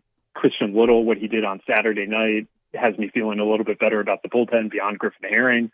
Tommy White and Jared Jones seem to like they're hitting pretty well right now. I like the direction. I do think they're a relatively dangerous team at this point in the season. Good stuff, man. Enjoy the stretch run. We appreciate it. Thank you very much. It's our pleasure. Teddy Cahill there at Baseball America. It's after further review. Hump Day Shows is always brought to you by Pluckers. Trivia night tonight. Both locations, 7:30 Blue Bonnet, 8 o'clock Nicholson. I haven't gotten the questions yet from Steve. Okay. Got to do some work there, Muse. Got to find out what you're going to get wrong this week. Because it's heading that way. I mean, you've been really slumping. No, that's right. You nailed the Taylor Swift round. That's right. Big-time Taylor Swift guy. Slumping that much, You man. missed Star Wars. You got Taylor Swift. You whiffed on the NFL draft trivia. I did not whiff on the NFL draft. I went 2-1. How did you not know the last time the Bears had the number 1 pick was 1947? Yeah, because it was before anyone in this room was born. Well before. Still went 2-1. Yeah, one of the answers was if New Orleans ever hosted. Hey, the draft. then Congratulations! So talk to your guy Steve about the questions. My wife man. knows. I don't know what to tell you. Yeah, my wife, who doesn't know anything about sports, knew that. Steve sends the questions. You ask the questions. Well, I I'm just answer saying the you're questions. bragging. You don't brag about that. You said I whiffed. You don't have to brag about it. Are we doing the Kentucky thing next segment or no? No. Okay, no. Muse had a guest for the Kentucky Spring Recap. He bailed. Maybe we just bail on the Kentucky Spring Recap. I mean, it feels like at this point the universe is telling us don't do a Kentucky Spring Recap. Yeah, it might not be meant to be. And they just added another quarterback. We had that in Around the SEC yesterday. They added the starter from Rutgers. So they added Brock Vandegrift from Georgia. They now added the starter from Rutgers, and they got their high school signee coming in. So they have no quarterbacks at Kentucky that were on the roster a year ago. That's a rough spot to be in, man. Oh, man. And the starter you just brought in from Rutgers didn't go through spring with you. Yeah. Good luck, Cats. I don't know. So we were supposed to have the Kentucky Spring Recap. I'll tell you what we'll do. We'll move everything up a segment. Jay Johnson we just did a college baseball segment. Let me loop around. We'll talk some NFL, the schedule releases ahead, and also some interesting look at the top offensive talent for next year in college football headed toward the draft. Very, very glowing things about Will Campbell and Emory Jones. We'll get to it on AFR. AFR. Love telling you about our friends over at Clegg's Nursery. We were there on Saturday, Erica's Mother's Day shopping spree. We went over to Clegg's on Seagan. She bought a bunch of flowers and plants. I went home, planted them in all the patio pots around the pool, our outdoor kitchen. It really is amazing, all the beautiful spring and summer colors, all the oranges and the reds and the yellows that just add this amazing pop of color, how it just dresses up the entire outdoor space. I could not recommend it highly enough. If you don't have pots, they have them there as well. You can buy your patio pots, the red clay pots, all the different colors they have as well, textiles. It's so, just check them out over at Clegg's. Got everything you need. If you're a green thumb and you're in your garden every day, you know that they cater to you. But also, if you've never planted a flower in your life, they can help you. You got the know-how and all the products and everything. It's Clegg's Nursery. Get by any of the 4 locations. Buy local, shop local. Tell them Matt sent you in. Clegg's Nursery. Gulf Coast Office Products is a nationally recognized Savin office equipment dealer based right here in Louisiana. Over 100 employees strong, Gulf Coast has the boots on the ground to support all vertical markets from education, engineering, legal, and finance. With the latest in office technology, from desktop to production segment units, Gulf Coast and Savin have the perfect fit for you. Call 225-756-2644. That's 756-2644 for Gulf Coast Office Products. Bayou Ford has the new inventory to get you in a new Ford truck or SUV today, or customize your next vehicle just the way you want it. All new Bayou Ford vehicles come with a 1 million mile powertrain warranty. The crew at Bayou Ford is going to do right by you.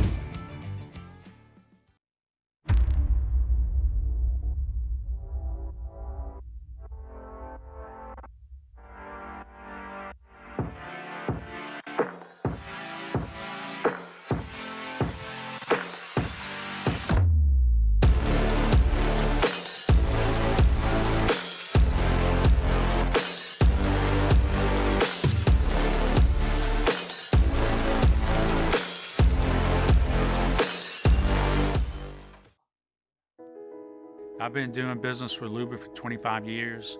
They're dependable, trustworthy. It's just the attention to detail with our clients. Our folks have years and years of experience. They're highly trained professionals, but many companies have that asset. What I'd like to think makes Luba a bit different is that we use those talents in a way that truly is dedicated to serving the needs of the folks who depend on us. Electricity is all around us, and our families depend on it. Every day is sparked by the power of a cold drink or a warm meal, a movie night, and a comforting light at the end of a dark hallway. From sunrise to sunset, playtime to bedtime, our team is ready to take care of your electrical needs. Even in the case of an after-hours emergency, the light in your life shines brighter with Mr. Electric. Hey, it's Matt Moscona. For years, you've heard me tell you about Insurance Network of Louisiana, helping you find better coverage for less money. But it's not just for your home and auto. They also offer commercial property. So, retail stores, professional offices like doctors, dentists, attorneys, clothing boutiques. Insurance Network of Louisiana can find you better coverage for less money. They service the entire state of Louisiana, and they're local. So call today at 293-0450 or lainsurance.net. He's here. Anyone want a Coors Light? Oh, shoot, I forgot to play the song.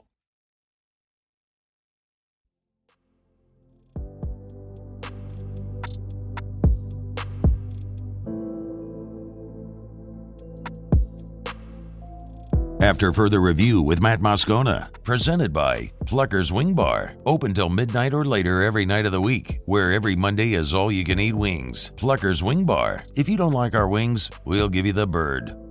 Well, the full NFL schedule for 2024 has been set. There was a lot of thought that the schedule release would come this week, but apparently it was bumped back a week, and now we know. Ben Fisher from Sports Business Journal was the first that I saw that had it on Twitter. The full schedule slated to be released 8 o'clock Eastern, so 7 Central on May 15th. That was a memo sent to NFL teams today on Wednesday afternoon. So teams had been expecting this week that for the schedule release, but the reason, as he notes in the tweet, the reason for the delay was not mentioned in the memo to the teams, but the some of what has been theorized, what we talked about on AFR a day ago, which was moving the games to Christmas Day. So initially, the NFL had always said they would never play games on Tuesday or Wednesday when Christmas fell on a Tuesday or Wednesday. Of course, the NFL currently plays games on Monday, Thursday, and when applicable, Friday. We know Saturday and Sunday, of course. So,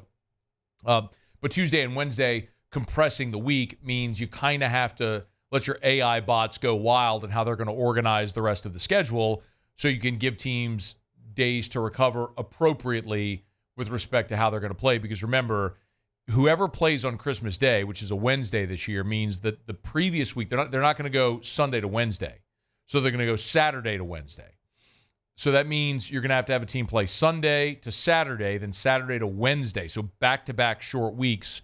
So how does that factor with travel and home? And it's just a lot of different factors that got thrown in there with the decision to play on Christmas Day. That seems to be what everyone is pointing to for the reason.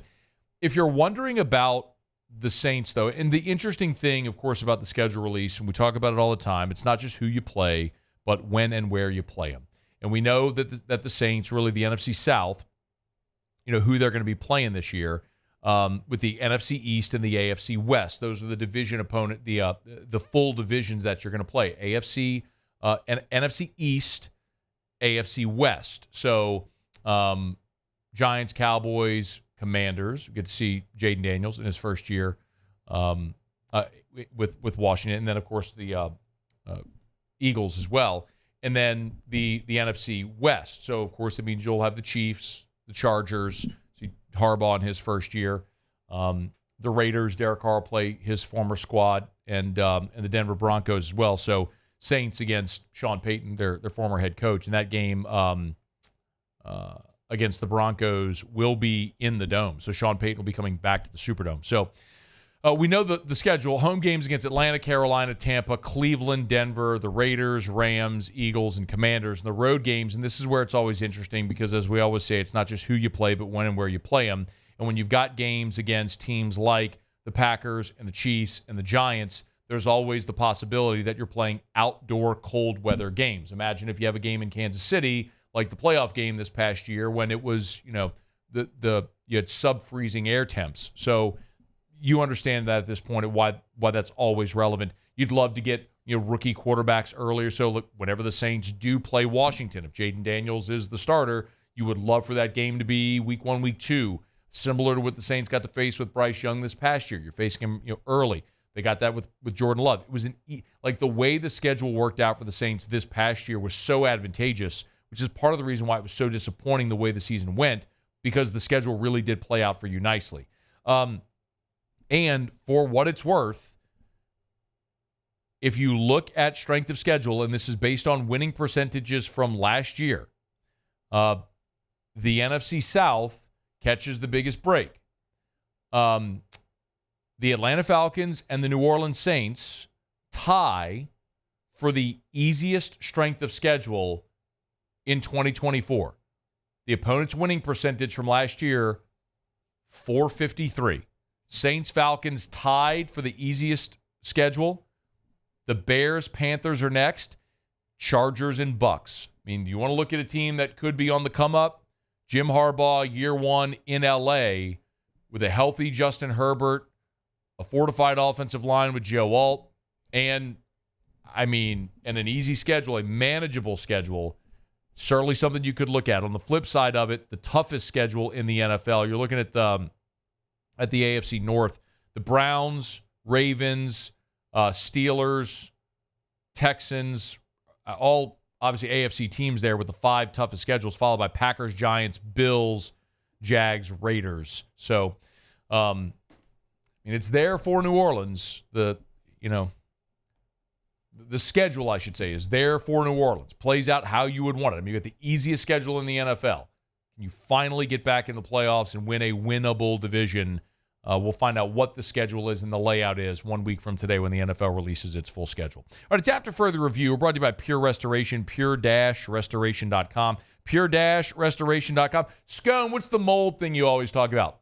It's Pure Restoration, pure-restoration.com. That's the website if you want to look them up online. Remember, if you have a problem with odor, you can't figure out how to get rid of that odor. Maybe it's in your office complex or your apartment complex or mixed-use development. If it's sweat or pet or smoke or anything, cigarettes or fire, you got odor that you can't get rid of, Pure Restoration can knock it out with their patented non-toxic dry fog.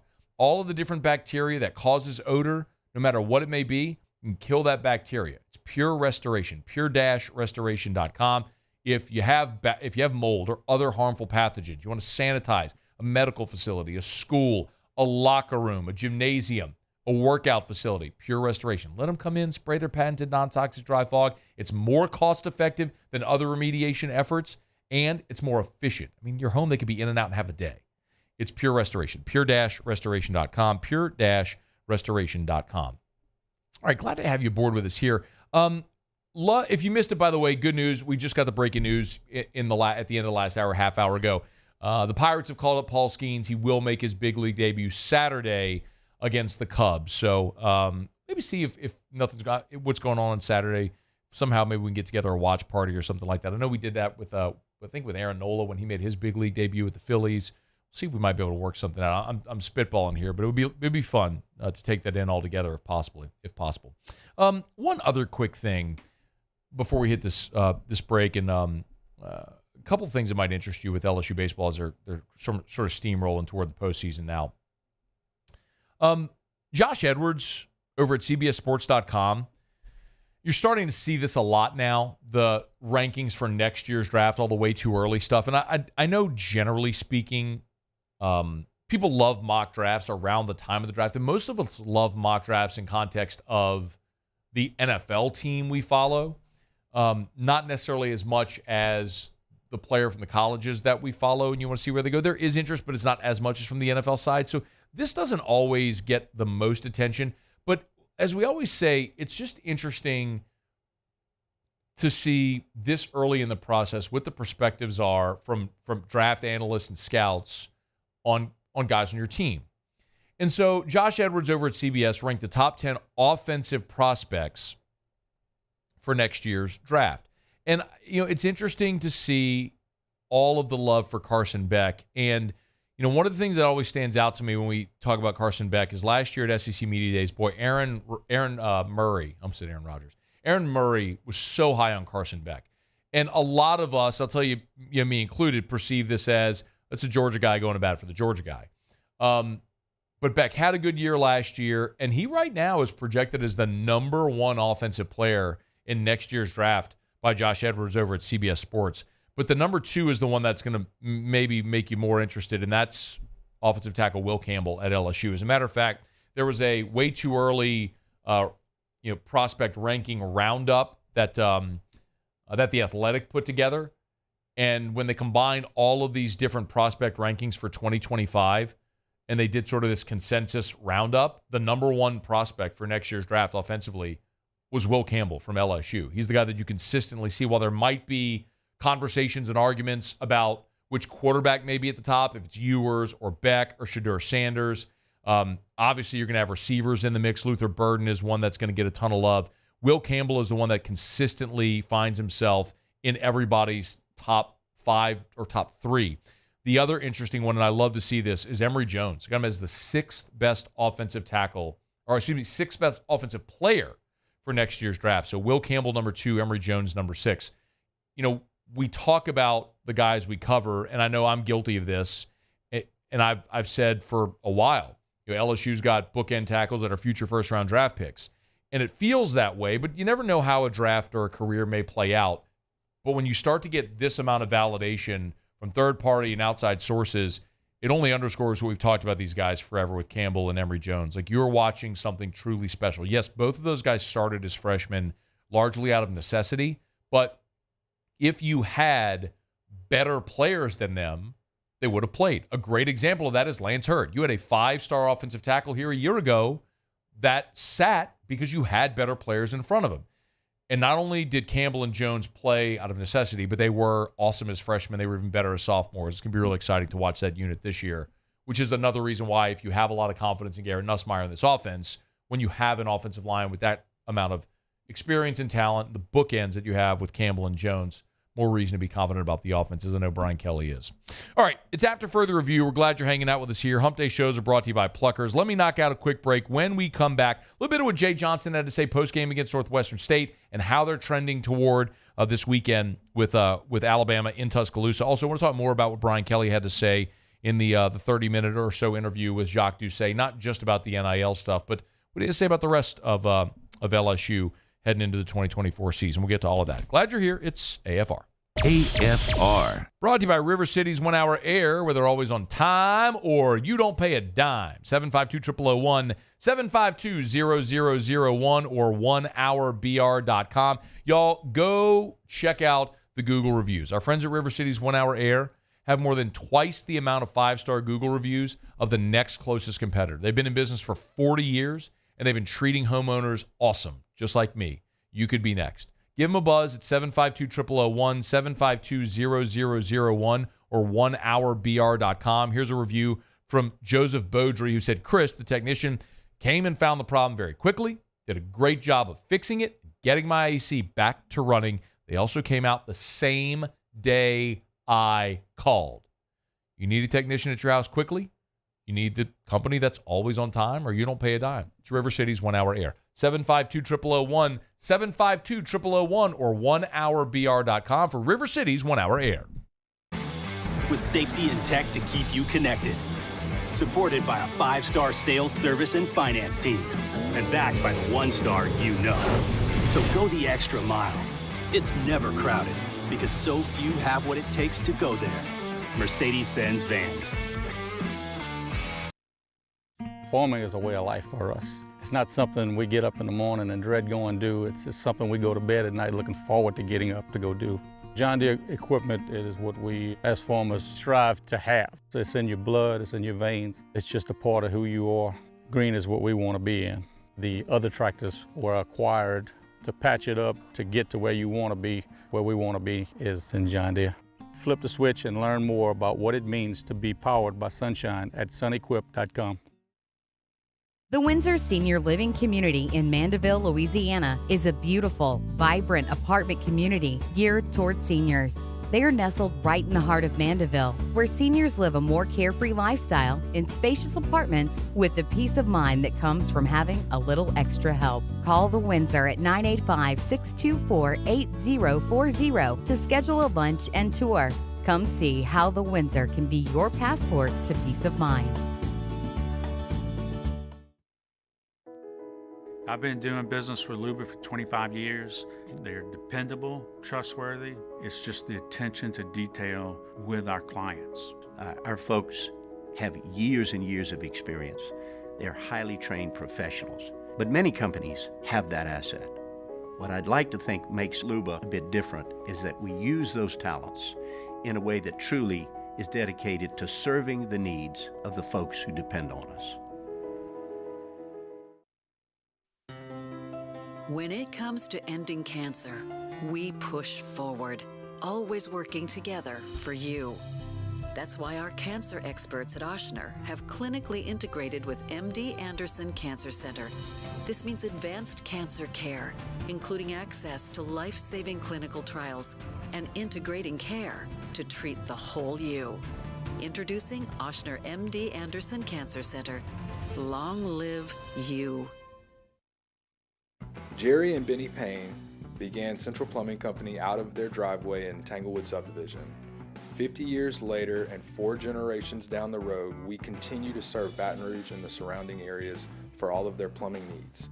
Residential, commercial, industrial, or hospitality, Central Plumbing is here 24/7, 365. We want to thank our customers, family, and friends.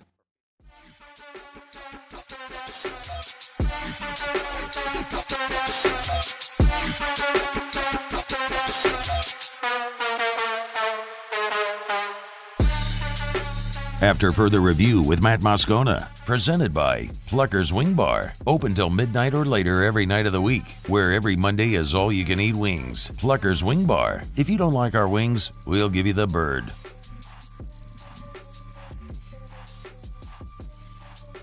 Gavin was story of the night. I mean, that was phenomenal, and Jared obviously, Ashton 2-strike RBI right there.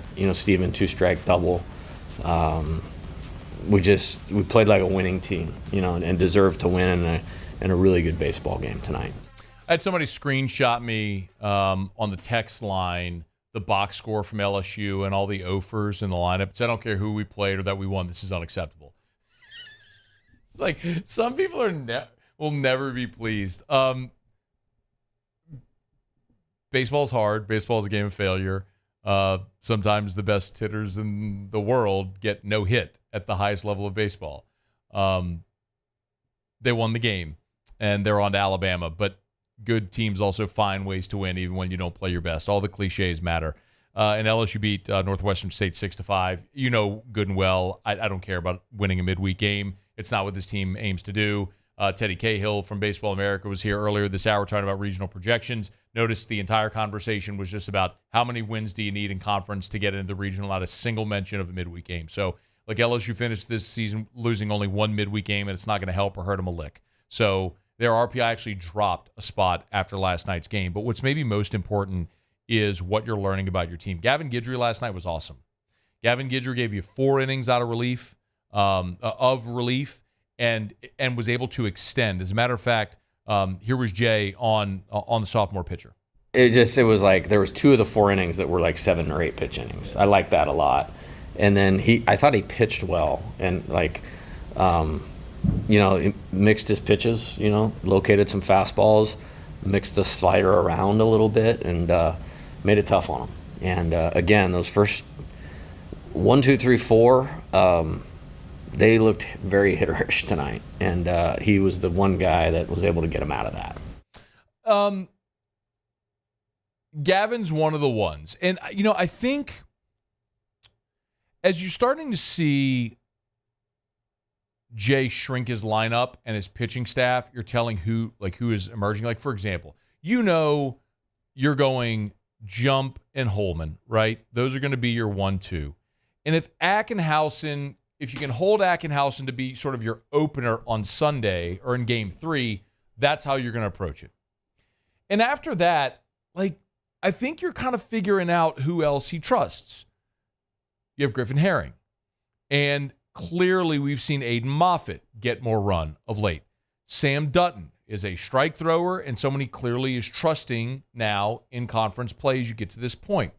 Christian Little, hard to ignore what he did this past weekend. And then you've got guys that are situational. If it's Ulloa, if it's Lohr from the left side, we can throw Thatcher Hurd in there, and I think he deserves to be in there because of what he did last year, and that's always there with the ability. Hurd, and then Guidry as well. That gives you 8 relievers, your 3 starters. That puts you at 11. We could throw in Cade Anderson and Javen Coleman, but ultimately, a guy like Will Helmers too. But in a spot where you need it and you can't guess, and you're going to who your best option is that you trust, that's when things like that start to come forward. And the hard part for someone like Fidel Ulloa, for example, Ulloa is a guy that at the beginning of the season was one of the first out of the bullpen. But as you make your way through the season and you're trying to get some of these young guys innings like Cam Johnson and like Cade Anderson and Aiden Moffitt, a guy like Ulloa kind of got forgotten, man. Fidel Ulloa has 14 appearances on the whole season. He's thrown 16 innings. But it's a guy who, when you needed him this past weekend against A&M, was awesome for you for an inning in the third. Now, he wasn't great last night, but I think what you're seeing now He pitched against Grambling last week. He pitched against A&M. He pitched against Northwestern State. Like, Jay is shrinking his bullpen. He's shrinking his staff and showing you now who the guys are that he's going to put out there. And I think a guy like Ulloa and Guidry, who pitched really well last night, are in that mix. And I think the same thing is obviously going to be true with your everyday position players. One more, though, I wanted to play this. This was Jay on the pitching staff. I didn't want to miss this point. This was Jay talking about the pitching staff and how they are trending up. I think they're improving. I think we've won, 10 out of 13 or whatever it is, because we're giving up less runs. And so I think the pitching staff is way trending in a positive direction. I think we've had 3 bad innings in 3.5 weeks. And that's it. I mean, everything else has been great. I thought Cade got a little tired at the end of his outing tonight. Maybe Fidel wasn't as sharp. We gave up 2 runs there. But I think they've really gotten better. There's a lot of guys I trust, and it makes it tricky. We got to get guys on the mound tomorrow that are going to factor into this weekend. Alabama's a good offensive team, so it's a little different look at how we need to go about it. A lot of guys I trust. You heard the way he said it? It's a lot of guys I trust. So also part of your pitching staff pitching better, you're using fewer guys. You're not putting guys in spots, guessing, hoping, seeing what they might do. You've shortened your staff. You know who you're going to. And I think that undeniably helps. Like you have, and maybe even more than just shortening. Guys aren't going out there anymore wondering if they walk someone, are they gonna sit for a month? Like, it helps to know when you're going to be counted on. And I would say the same thing for your position players. One of the reasons Ashton Larson is able to play loose and free as a freshman, he knows he ain't coming out. He's earned, we all agree to that? He has earned his spot. Larson, Milam, those dudes written in ink in the lineup every day now. They have earned their spot. It's no more go out there and press to try to impress, because if you don't, you're going to sit for a few weeks until you get another pinch hit at bat, maybe a spot start, something like that.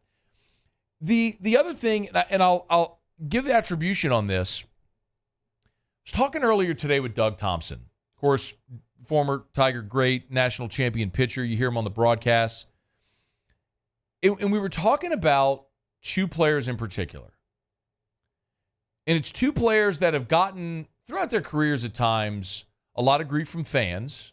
But this is sort of irrefutable. I'm talking about Paxton Kling and Alex Milazzo. Follow me here, okay? So, Paxton Kling on the season is hitting .217. Nobody's going to do backflips over that. But his on-base percentage is .408. What if I told you Tommy White's on-base percentage was .397? Paxton Kling's on-base percentage is 11 points higher than Tommy White's. You can focus on the .217 batting average. And I'm not saying it's great. But the job of a leadoff man is get on base, get over, put pressure on a defense, get on base for your run producers behind you. And Doug shared this with me. When Paxton Kling leads off, LSU is 18-1 this year. How about that? LSU is 26-10 when Kling's in the starting lineup. Now, I get it.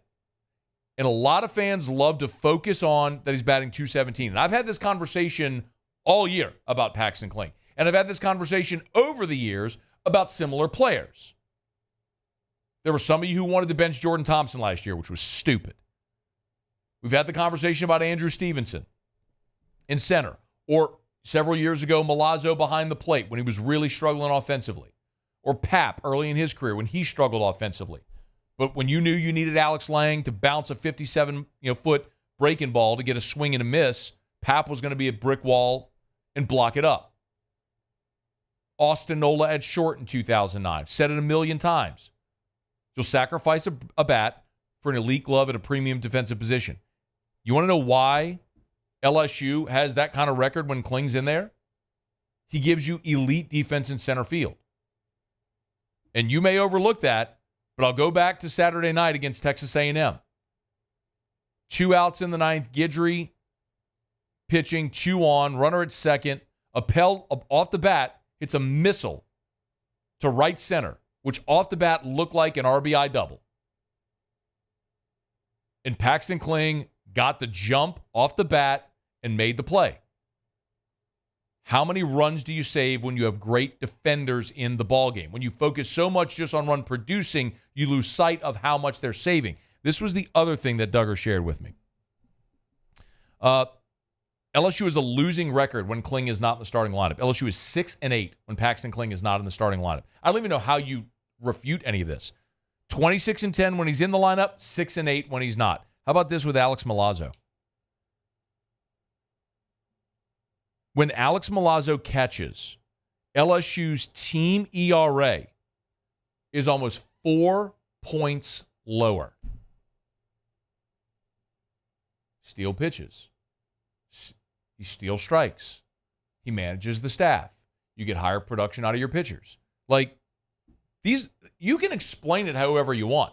But with that large of a sample, when you get 6 games remaining, and I can tell you that LSU's pitching staff ERA is 4 points lower when Milazzo catches. LSU is 28-10 with 26-10 with Kling in the lineup, 18-1 when he leads off, and just 6-8 when he isn't in the starting lineup. I don't know how you refute this. Give me elite defenders at a premium defensive position and watch how much your team improves. Not to even mention the leadership that Milazzo provides. There's no doubt. Milazzo's not going to hit the 450-foot 2-run bomb like Brady Neal did last night. But you were also in a dogfight with Northwestern State until Jones hit a homer in the bottom of the 8th. I think you're going to see a lot of Paxton Kling and Alex Milazzo down the stretch as well, and you should. All right, it's after further review. We're brought to you by First South Farm Credit. First South is how you buy land. Easiest way to say it. Since 1916, First South Farm Credit has helped Louisianians buy land. And what's so interesting, too, is most people that buy land already own land. So remember, you can use the equity that you currently have for your new property. Let First South Farm Credit help. Your first call, your first option. If you're a farmer looking for 1,000 acres, your first option is First South Farm Credit. They've been first in agriculture for 100 years. It's First South Farm Credit. Go to firstsouthland.com, firstsouthland.com, not just for agriculture. Maybe you want your own hunting property. You share a lease and you want your own spot. First South Farm Credit can make that happen. Maybe you're looking to buy 10, 20 acres to build your family's dream home. First South Farm Credit, they can help you make that happen. Maybe it's in Zachary or Covington, St. Francisville, 20 acres to 200 acres, whatever it may be. First South Farm Credit. Your first call should be to First South Farm Credit. firstsouthland.com. That's firstsouthland.com.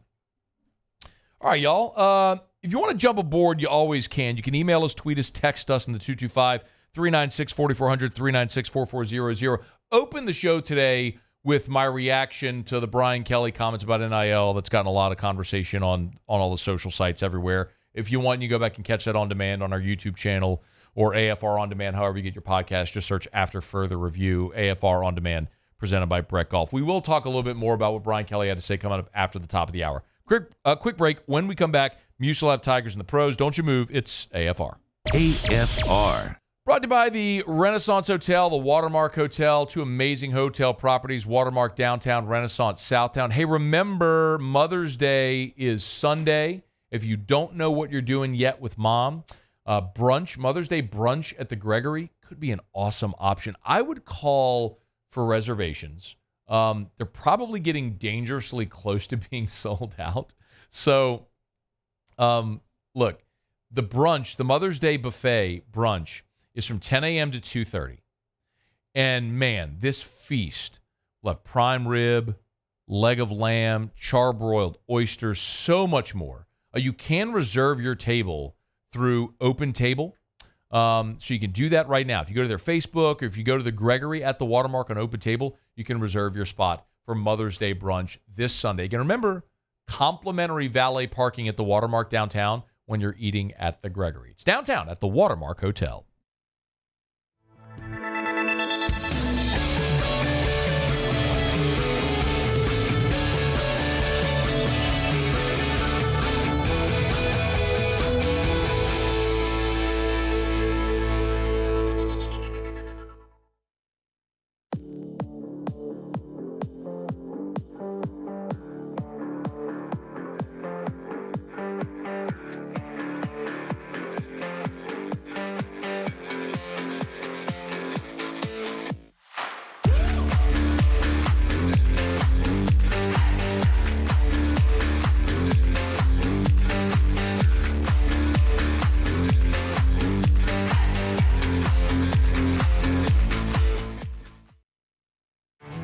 There it is, the extra mile, on the border of expected and extraordinary for those willing to go further, like vans customized for work or play, with safety and tech to keep you connected. Supported by a 5-star sales, service, and finance team, and backed by the 1-star you know. So go the extra mile. It's never crowded, because so few have what it takes to go there. Mercedes-Benz Vans. Breck teamed up to reimagine your parks, and you imagined big. With your help, we went to work, creating 12 beautiful community parks across the parish. A family-sized water park, miles and miles of trails, and parks just for your dogs. There are more places to splash, to explore, to run wild, and even soar. You imagined, we delivered. Gold. Breck, your #1 park system in the nation. Yo, Jake here from my friends over at Community Steel Company located in Gonzales, Louisiana. The local place you can turn to for all of your metal building needs. Notice I said local, not Houston, not Dallas, not Atlanta, but right here in Gonzales. Visit them at their brand new state-of-the-art website at communitysteelco.com or pick up the phone and give them a call today to answer all of your questions on your metal buildings, roofing and sheet metal, and any other steel needs you or your business need at 225-647-2020.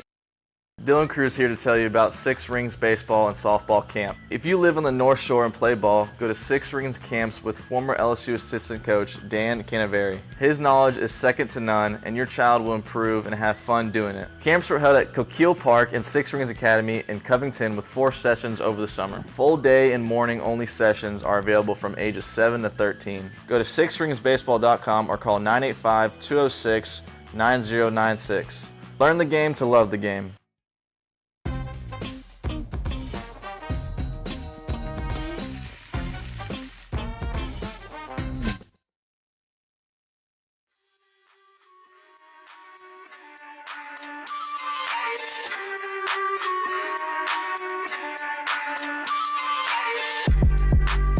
After further review with Matt Moscona, presented by Pluckers Wing Bar, open till midnight or later every night of the week, where every Monday is all-you-can-eat wings. Pluckers Wing Bar. If you don't like our wings, we'll give you the bird.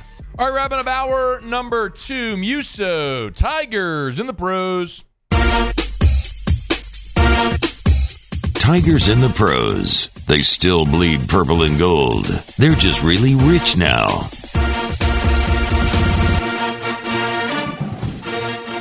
All right, we've mentioned it a little bit throughout the show here today, but Paul Skeens got the call up today.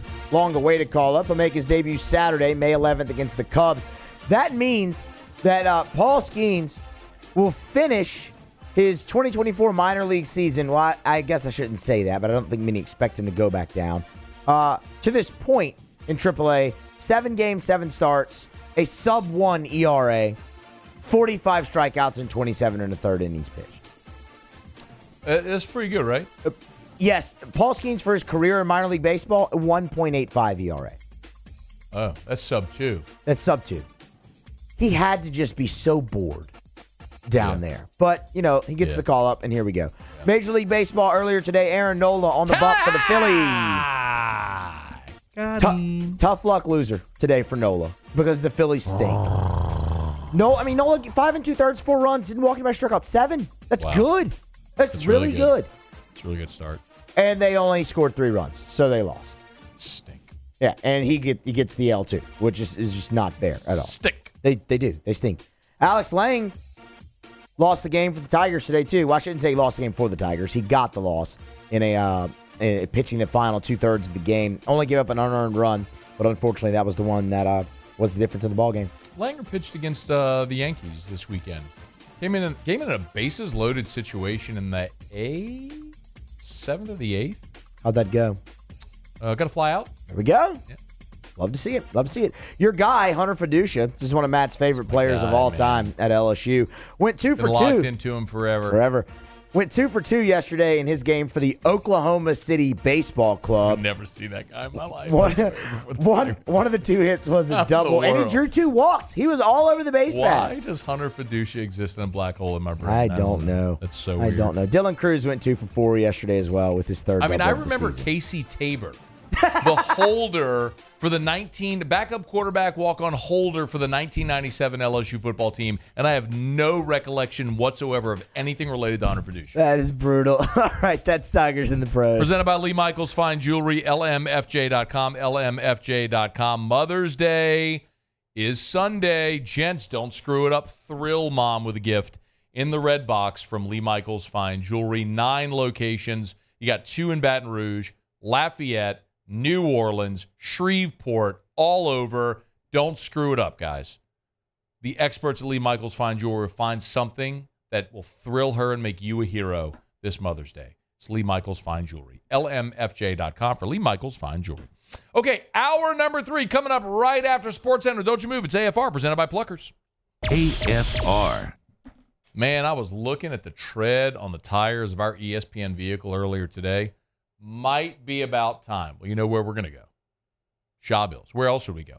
Name brand tires, wholesale prices. When it comes time to buy tires, and unfortunately that time comes for everyone that owns a vehicle, and that is one of the least fun purchases you could possibly make because tires are expensive and you hate spending the money on them. I've had to do it. We've all had to do it before.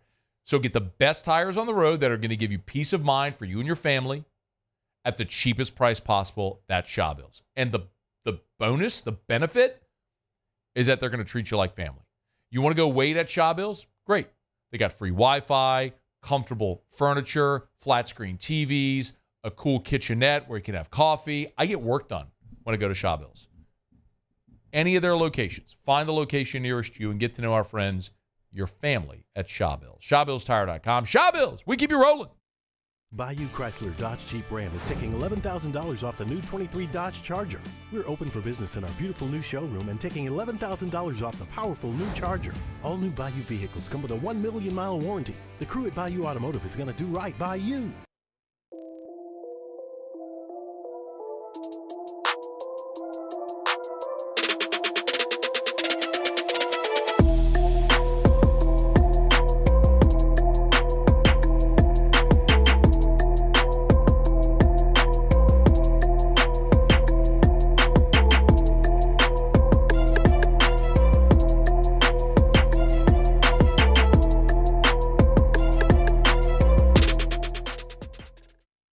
Electricity is all around us, and our families depend on it. Every day is sparked by the power of a cold drink or a warm meal, a movie night, and a comforting light at the end of a dark hallway. From sunrise to sunset, playtime to bedtime, our team is ready to take care of your electrical needs. Even in the case of an after-hours emergency, the light in your life shines brighter with Mr. Electric. I've been doing business with Luba for 25 years. They're dependable, trustworthy. It's just the attention to detail with our clients. Our folks have years and years of experience. They're highly trained professionals, but many companies have that asset. What I'd like to think makes Luba a bit different is that we use those talents in a way that truly is dedicated to serving the needs of the folks who depend on us.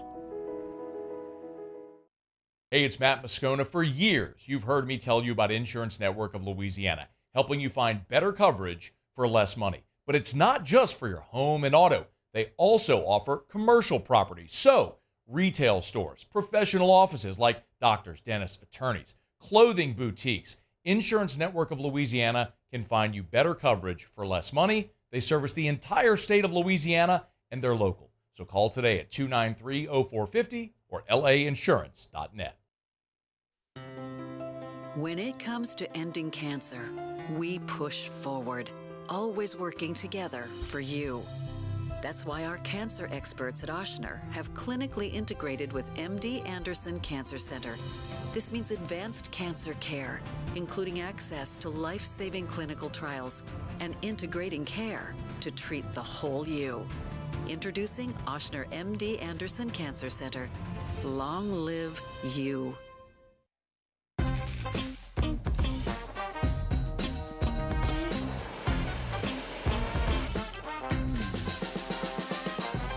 The best kept secret in town is out. Discover Tallulah at the Renaissance Hotel on Bluebonnet.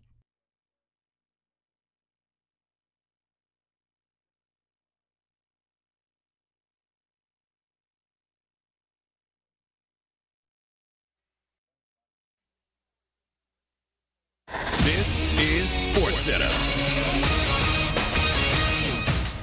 I'm Christine Lisi. Ipe Mizuhara, the former interpreter for Dodgers star Shohei Ohtani, agreed to plead guilty to charges of felony bank fraud and submitting a false tax return after authorities found he stole nearly $17 million from Ohtani in order to pay off gambling debts to an illegal sports book. Pacers point guard Tyrese Halliburton, back spasms, planning to play tonight Game 2, second-round NBA playoff series against the Knicks. He's vowed to be better than the Game 1 loss. 6 shots, 6 points for Halliburton. New York's depth, meantime, has gotten even thinner. Mitchell Robinson, the center, likely out the rest of the postseason with a stress injury to his left ankle.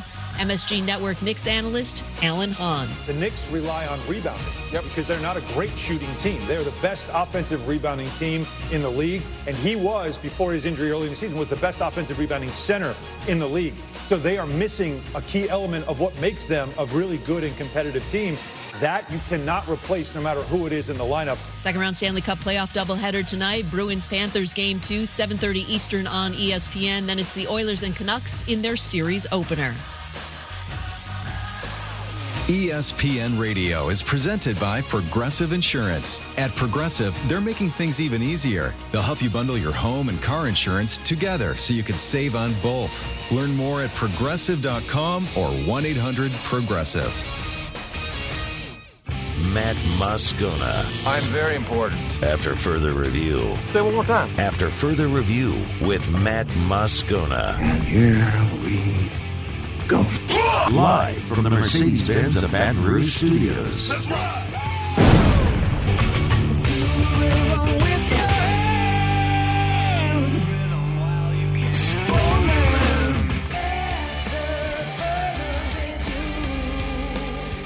Hour 3, off we go. Welcome aboard. Glad you're with us. It's AFR. I'm Matt.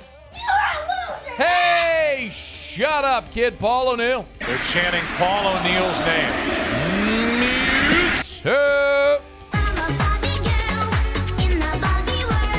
And Mr. Toby Tomlin.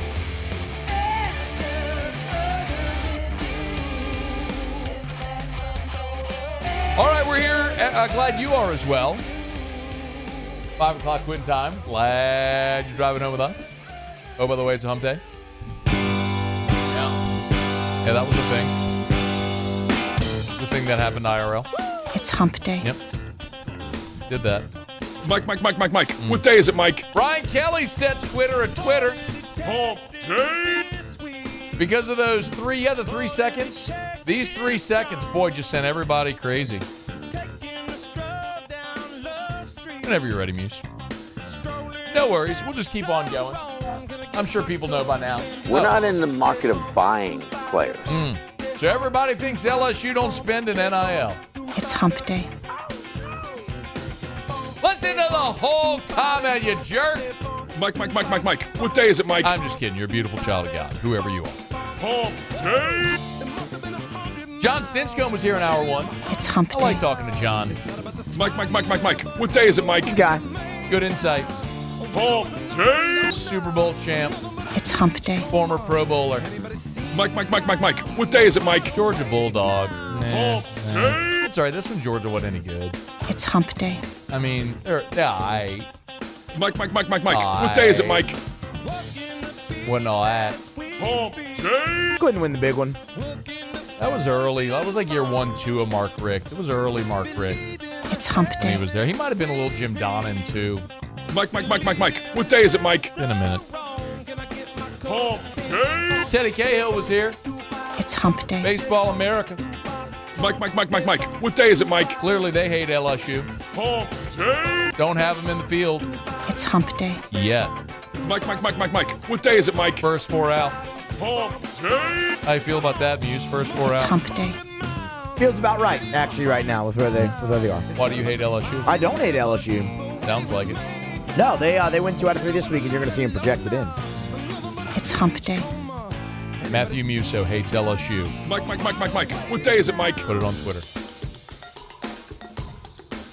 All right, let's get rolling. Glad to have you aboard with us here. We'll get to some Pluckers trivia. I still have not gotten the questions from the King of the Wing, Stevie Levy. So I need those so we can do Pluckers Trivia. Does that mean I go 3-0 just by default? That means you go 0-3. I don't think so. I believe that's. I remember this is not a radio-ocracy. Hey, this is a radio-tatorship. Hey, and in this radio-tatorship, I determined that if we didn't have questions, you go 0-3.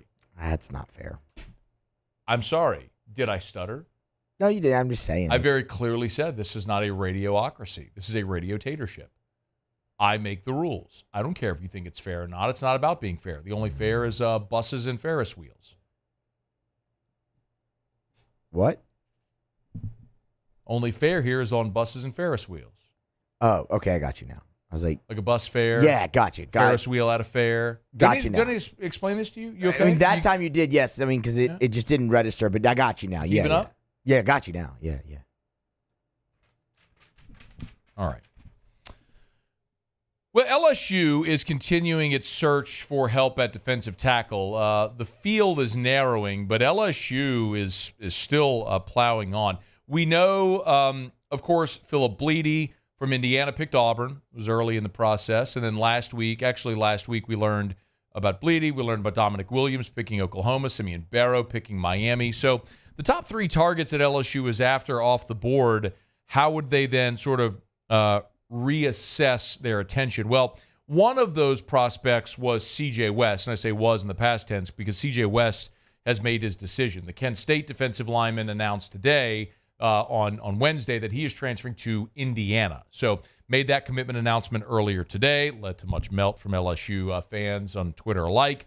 But we talked about this situation with C.J. West. There are some real significant hurdles, namely, could LSU even get back in the mix for C.J. West as they really redirected their attention to Williams and Barrow? And then with West, the other component, as we've talked about, is there's an academic issue there where if he graduates, it wouldn't be until August. So could you really, hang this hope and a prayer on a guy that might graduate in August? In best case, he graduates in August, then shows up at the start of the fall semester, having missed spring and all of your offseason workouts. That's a real challenge. So maybe the best of the remaining players, but how could you really feel good about maximizing him this year? I think there were some real challenges there with C.J. West. Well, Brian Kelly, has said pretty candidly that they're targeting defensive tackle. We played the clip for you a bunch. He really feels great about Jacoby and Guillory as one of the starters. They were looking for the other starter, and I don't know that guy is out there, but are they still looking for reinforcements? And apparently the answer is yes. So a bit ago, there was an offer that went out. So it had tipped to Wilson Alexander because he's the one who I saw first retweet this, but it's from JVR Suggs.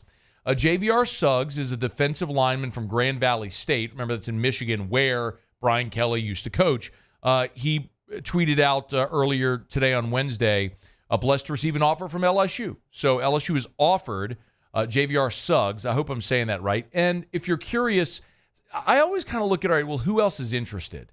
And I can't tell you I know a thing about JVR Suggs, but his list of portal offers include Arkansas, Florida State, Kentucky, Michigan, USC, Wisconsin.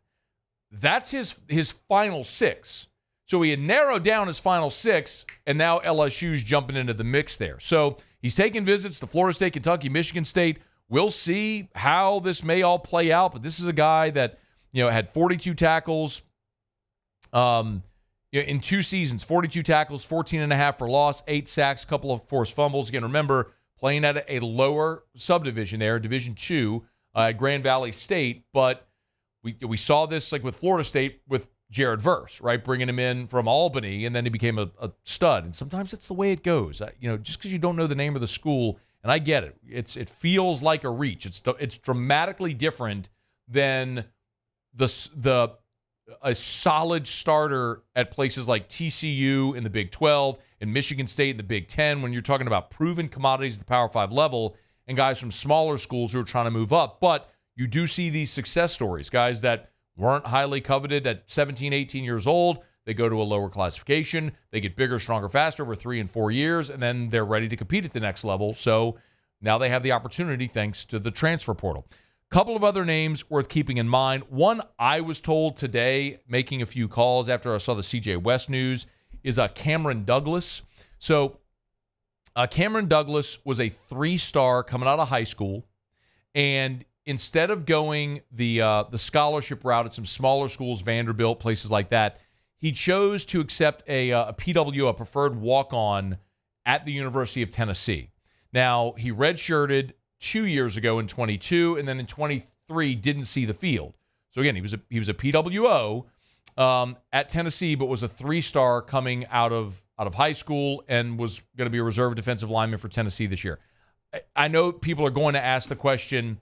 And by the way, Vandy, Illinois, Memphis were some of the scholarship offers he had coming out of high school as a 3-star. And again, I want to reiterate, I get it. Like, we're not talking about star players transferring in, but if you're looking to supplement here, these are your options. He is 6'2", 310, so a big body on the interior. People have asked how this could be possible considering he's at Tennessee and could he transfer within the league. A couple things. Number one, the fact that he's not a scholarship player at Tennessee could factor in that. The other thing that I was told earlier today was that he actually entered in the first portal window, and so he never committed anywhere. So he entered in the first portal window, did not go through spring at Tennessee, but just still hasn't committed anywhere. I don't know that LSU is offered, but I was told that name today as someone that LSU is pursuing and entertaining at this point. And the last name that we know as of right now is Aiden Huntington. Shea Dixon was on with us on Tuesday and talked about Aiden Huntington. Aiden Huntington is from ULM, a defensive lineman who started his career at Kent State and spent this last year at ULM, where he was all conference there in the Sun Belt. And he's one of those guys that's one of the more coveted, players remaining in the portal. The problem is he's a bit undersized for an interior player. You're talking about a guy in the 260-ish range. But last year had 63 tackles, 16 TFLs, 8.5 sacks. Again, an undersized player for an interior player, but someone else that's still on the board right now. So if you're looking at who might be next for LSU, JVR Suggs from Grand Valley State, Cameron Douglas from Tennessee, Aiden Huntington. And by the way, Aiden Huntington hasn't reported an offer that I've seen anywhere. We've just heard that name mentioned, and certainly Shea mentioned it here on Tuesday.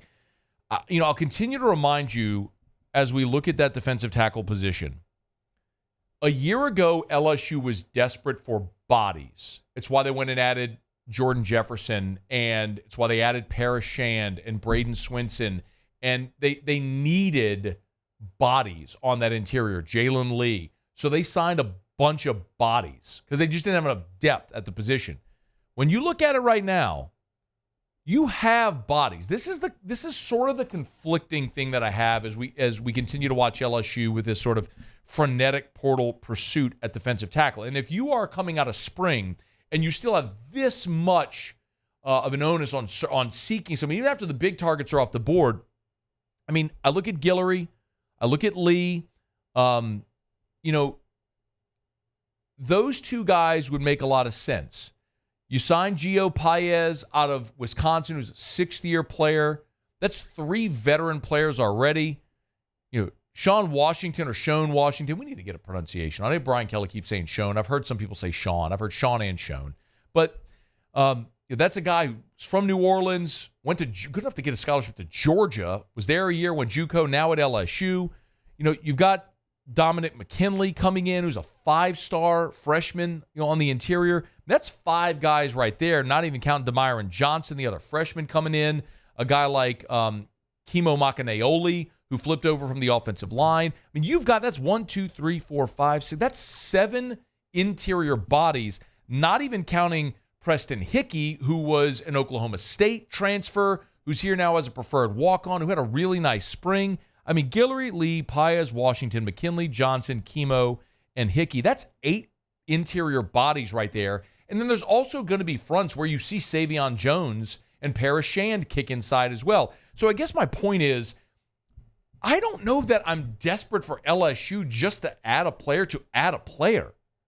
If you have a starter, a difference maker, okay. But that's a very different conversation than adding someone just to have another body, because bodies they have. What they don't have are proven starters.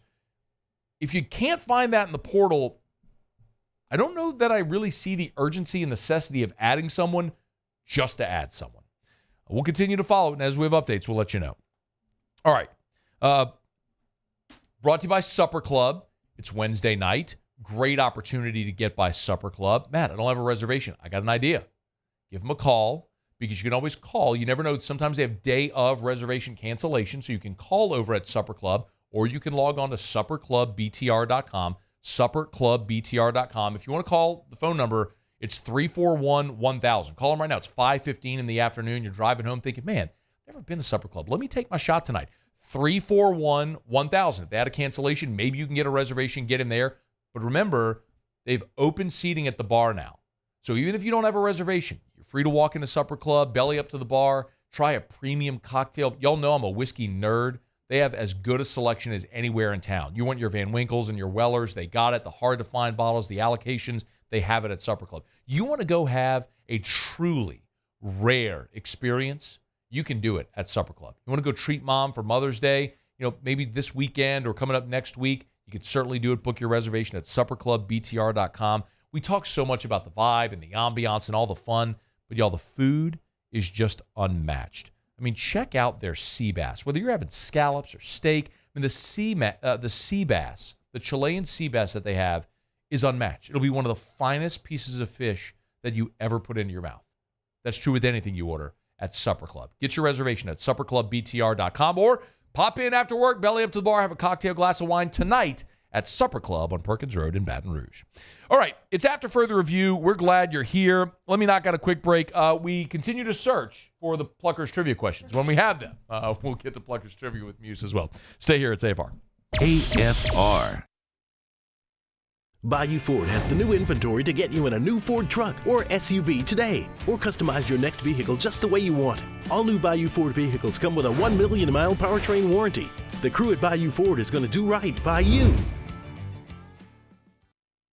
Gulf Coast Bank and Trust is giving our customers the power to bank anywhere, anytime during this challenging event. And we're right there with you. Our mobile banking app is a smart way to manage your money and time. Gulf Coast Bank and Trust, the bank that cares about you.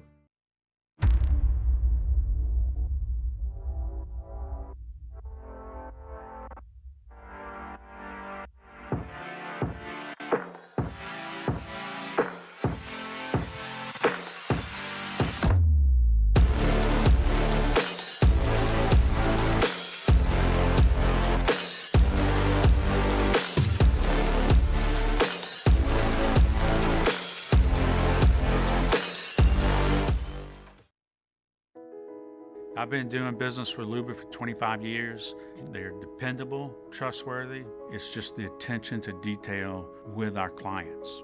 Our folks have years and years of experience. They're highly trained professionals, but many companies have that asset.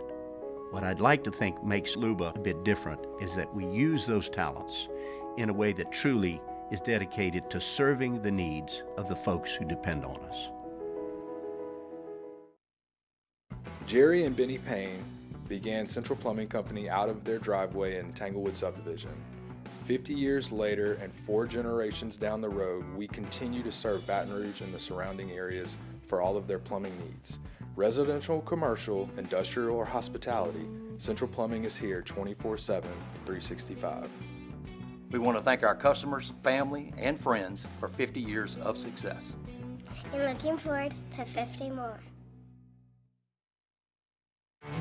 There it is, the extra mile, on the border of expected and extraordinary, for those willing to go further, like vans customized for work or play, with safety and tech to keep you connected, supported by a 5-star sales, service, and finance team, and backed by the 1-star you know. So go the extra mile.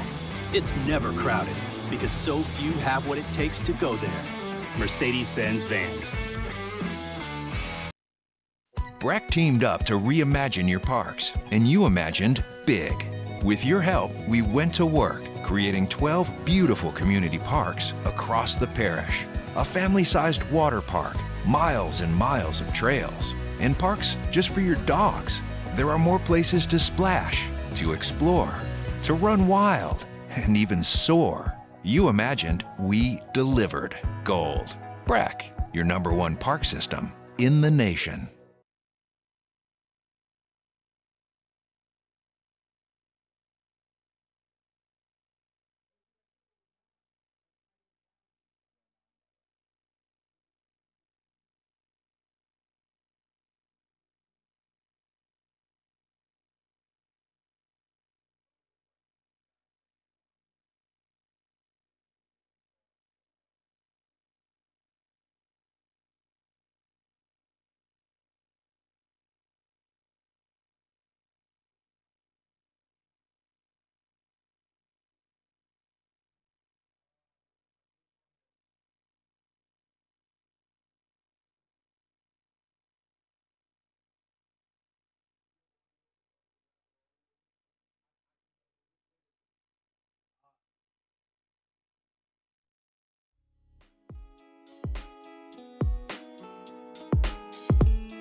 After further review with Matt Moscona, presented by Pluckers Wing Bar, open till midnight or later every night of the week, where every Monday is all-you-can-eat wings. Pluckers Wing Bar. If you don't like our wings, we'll give you the bird.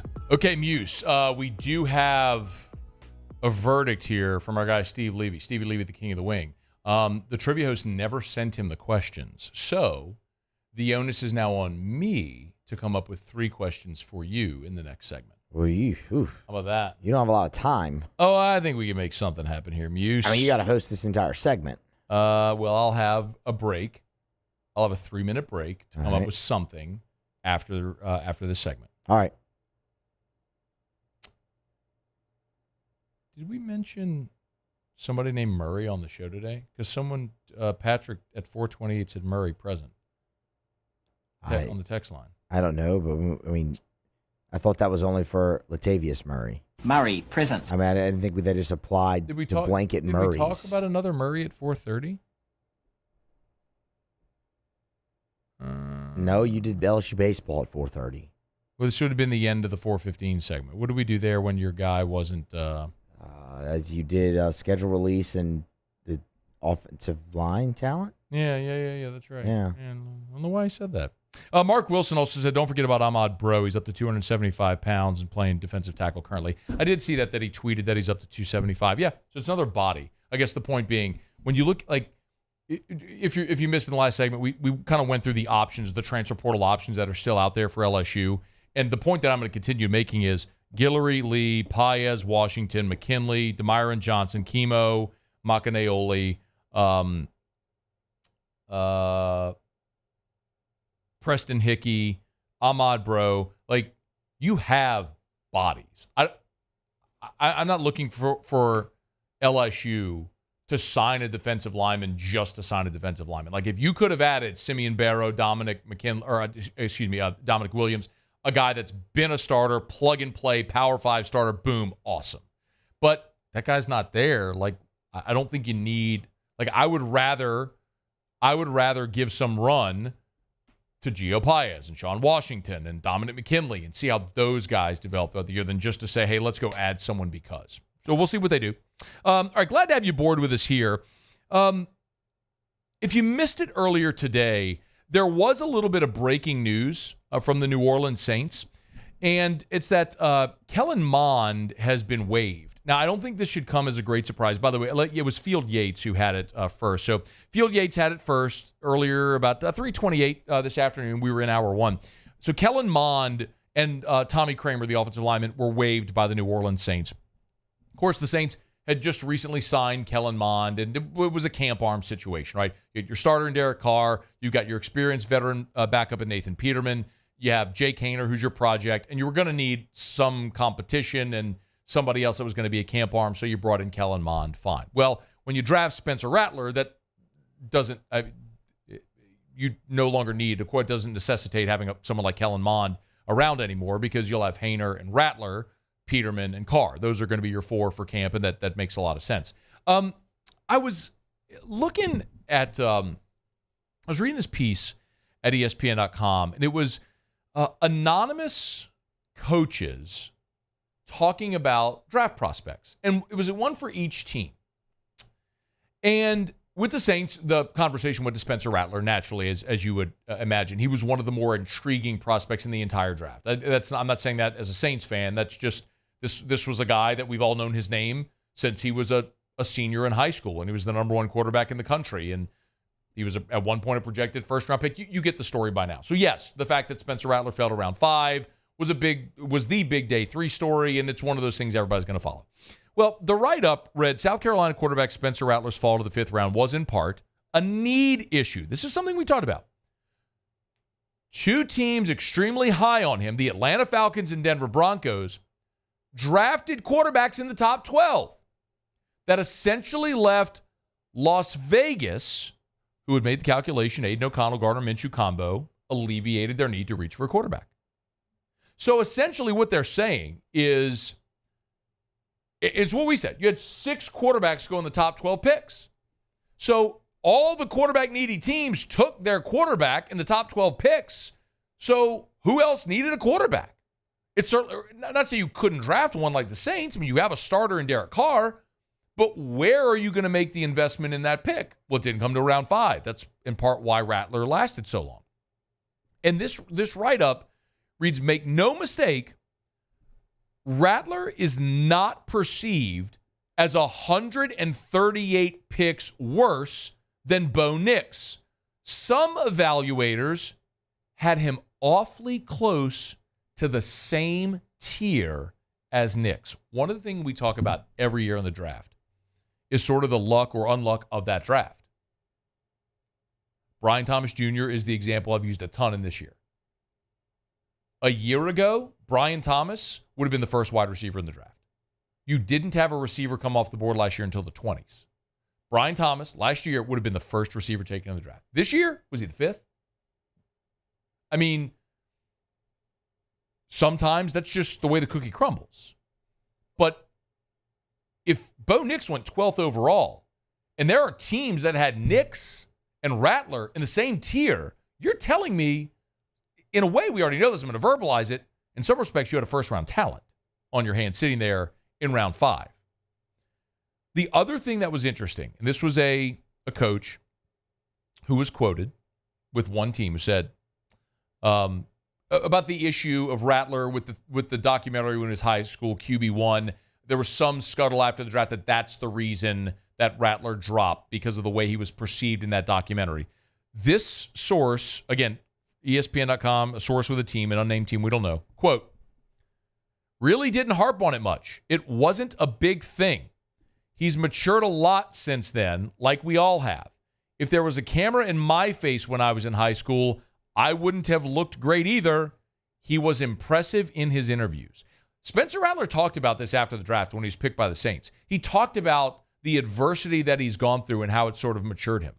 You know, I think it helps me coming into this level, you know, being able to experience a little adversity early on in my college career. I think that helps, you know, because as a quarterback, especially at this level, you're going to experience adversity if you want it or not. So I think having success, having adversity, that helps shape you as a player in person. And, you know, I wouldn't change a thing about nothing throughout college. So I'm ready for the next step. I know I'm prepared.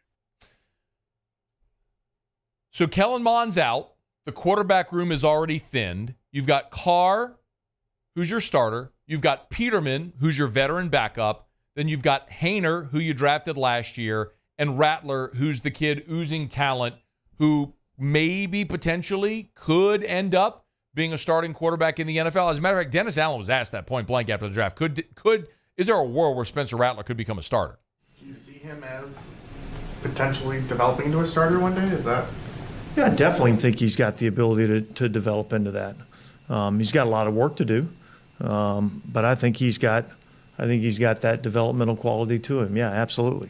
If they feel that way, then you're going into camp this year, and this is going to be a massive storyline. Like, I could throw a dart or I could just get my pen and scribble out what I think the top camp storylines are going to be, right? O-line is going to be number one. Like, who wins the jobs on the offensive line? The safety battle clearly is going to be another one with Marcus May out. Who's going to win that job? The wide receiver depth chart. Like, I think we have a good idea of who the 4 are going to be, but the depth chart there is going to be interesting. Like, those storylines are there. But file it away. The number 2 quarterback is going to be massive because most teams, your backup quarterback isn't a project player. Most teams, your backup quarterback is there to serve your franchise quarterback, to be another eye on the sidelines. That, what do you see? Help them watch film. Like, and then if something happens to your starter, like, keep the train on the track so the whole thing doesn't collapse.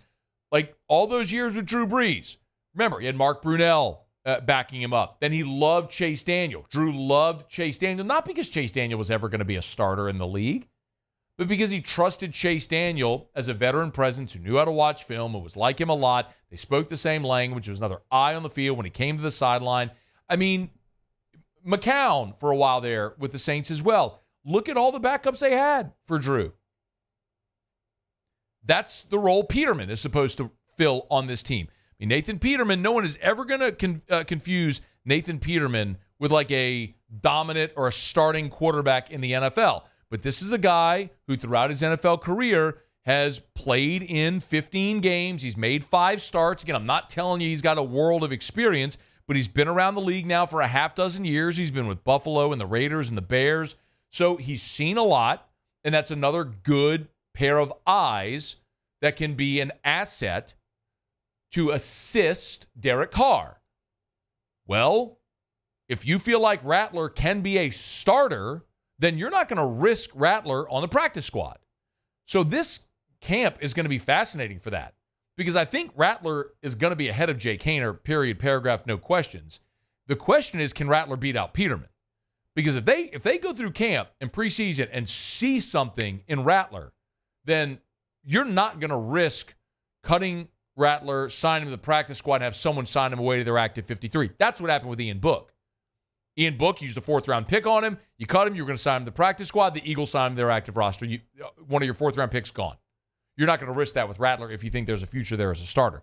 That's why there's going to be a fascinating training camp for Spencer Rattler, the New Orleans Saints' number 2 quarterback job. Remember, the Saints did the same thing with Taysom Hill. They played Taysom Hill in a preseason game with Green Bay. Green Bay cut him, signed him to the practice squad, and the Saints were like, we'll take him, thank you. Sean, I have an idea for that. Backup quarterback might emerge for the future of the organization as the second most important position battle in this training camp behind only the offensive line. All right, y'all. It's AFR brought to you by the Williamson Eye Center. Speaking of another pair of eyes, I love all these like optometry puns. You know, like another pair of eyes for the quarterback. With that, get better eyes. Your pair of eyes. See the Williamson Eye Center. You get it. WilliamsonEye.com, WilliamsonEye.com. Hey, maybe you got your tax refund and you're thinking, man, what am I going to do with this little lick of cash I just got? How about if you've ever considered refractive surgery, go for that consultation with Dr. Blake Williamson. The other thing to remember, too, is over the life of over your lifespan, you would spend more on contacts and glasses and solution, all that stuff. You're buying new contacts annually or every 3 months, whatever it would be, than what you would having LASIK once. Or EVO ICL, which is the implantable contact lens. It's an alternative to LASIK, which is a reversible procedure. You just got to go for the consultation. Sit with Dr. Blake Williamson, learn more about all the options out of there. It's the Williamson Eye Center. 924-2020, 924-2020, or WilliamsonEye.com. Okay, y'all. Been a really good show, man. We got a couple things left to do. Otter locks in about 15 minutes. By the way, Muse, did you check Otter locks last night? I did not know. Uh-oh. Not good for our guy. I mean, we're legitimately now in do we fade territory. He didn't go over again last night, did he? Won with the Cubs. Okay, there Lost we go. with the Orioles. There There's the ding for the Cubs. 1 with the Thunder. Hey, okay. Okay, my mistake. You went 2 and 1 2 and last 1, night. Sorry. yeah. Whoa. I got a text from a listener who's a friend who said, like, it's fade time. Or he's like, fade the Otter, make money. I don't know. Otter went 2 and 1 last night, so good on him. I didn't miss another one, did I? He gave us 3 games last night. I think that's all he gave us, so yeah. 2 and 1. 2 and 1 for the Otter. Let's keep it going, Otter. My apologies. I spoke ill of you in an untimely fashion. All right, Otter Lock's coming up in about 15 minutes from right now. We'll come back. We'll do Pluckers Trivia with Muse. Stick around. AFR. Brought to you by Rouse's, the official supermarket of the New Orleans Saints. Rouse's.com. Rouse's.com. Love telling you about Rouse's every single day because Rouse's has been helping you make groceries for 100 years. Boy, they're just an awesome family-owned company that continues to grow. Now 70 locations. Lake Charles to Orange Beach and points in between. So if you're heading east for that vacation, make sure you find the Red R, the friendly Rouse's location nearest you. Hey, Mother's Day is this weekend. Remember, if you want a cake for Mom for Mother's Day, you can get a personalized decorated cake for Mom from Rouse's at any of the locations. So you could pop on in. Their cake decorators will help you decorate a single layer 8-inch cake for Mother's Day. By the way, that's for your child to do. That's coming up this Saturday and Sunday. Sunday from 9 to noon. Saturday 10 to 3 at all the Rouse's locations. Great gift for Mom from the kiddos. It's at Rouse's. There it is, the extra mile. On the border of expected and extraordinary for those willing to go further. Like vans customized for work or play. With safety and tech to keep you connected. Supported by a 5-star sales, service, and finance team. And backed by the 1-star you know. So go the extra mile. It's never crowded because so few have what it takes to go there. Mercedes-Benz Vans. The Windsor Senior Living Community in Mandeville, Louisiana is a beautiful, vibrant apartment community geared towards seniors. They are nestled right in the heart of Mandeville, where seniors live a more carefree lifestyle in spacious apartments with the peace of mind that comes from having a little extra help. Call the Windsor at 985-624-8040 to schedule a lunch and tour. Come see how the Windsor can be your passport to peace of mind. Yo, Jake here from my friends over at Community Steel Company located in Gonzales, Louisiana.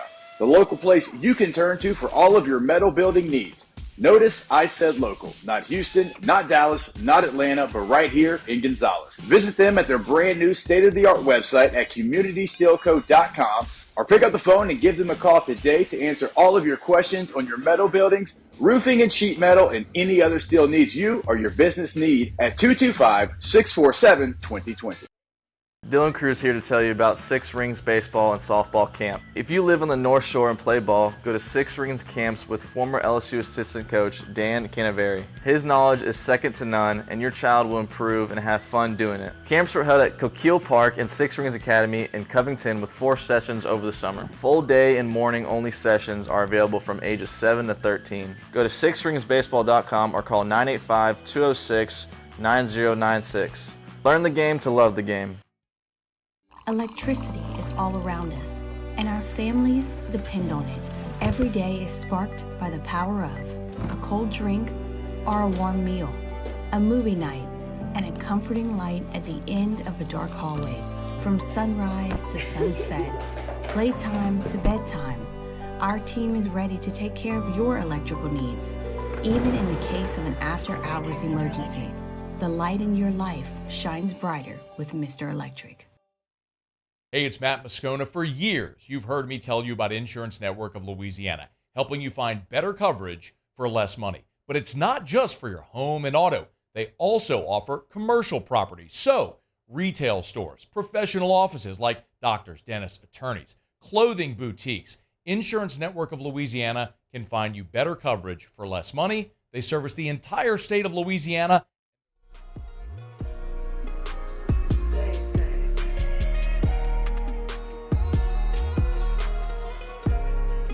After further review with Matt Moscona, presented by Pluckers Wing Bar, open till midnight or later every night of the week, where every Monday is all-you-can-eat wings. Pluckers Wing Bar. If you don't like our wings, we'll give you the bird.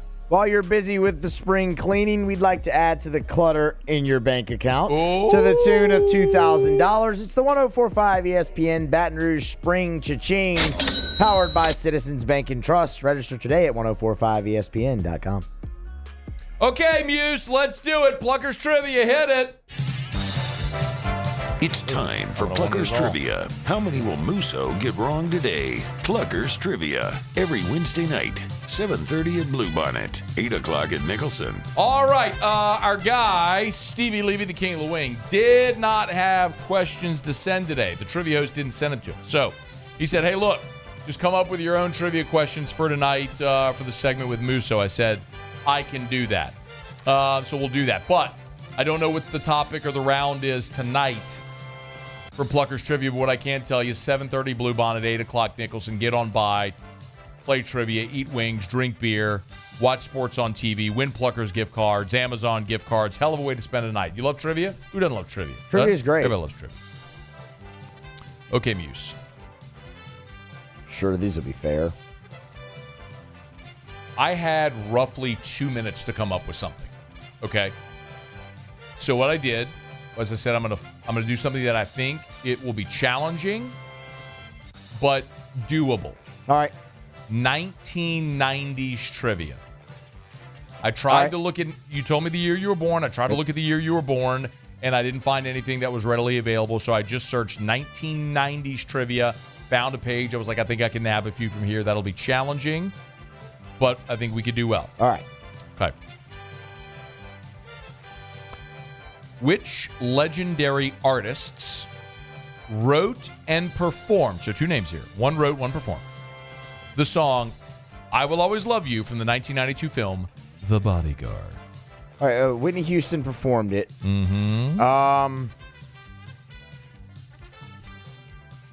Good movie, too, by the way. I don't know who wrote the song, though. Dolly Parton is the answer. Oh, that's good. No, that's cool. Okay. Half a ding? No, absolutely not. Okay, we're not doing partial credit? All right. Okay.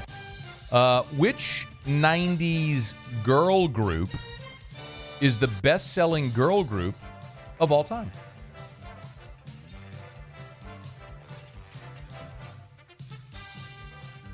Ooh, best-selling girl group of all time, 90s. Destiny's Child? Huh? We're looking for the Spice Girls. That's weird. Man, see, it felt too obvious. All right. Sometimes the obvious is the...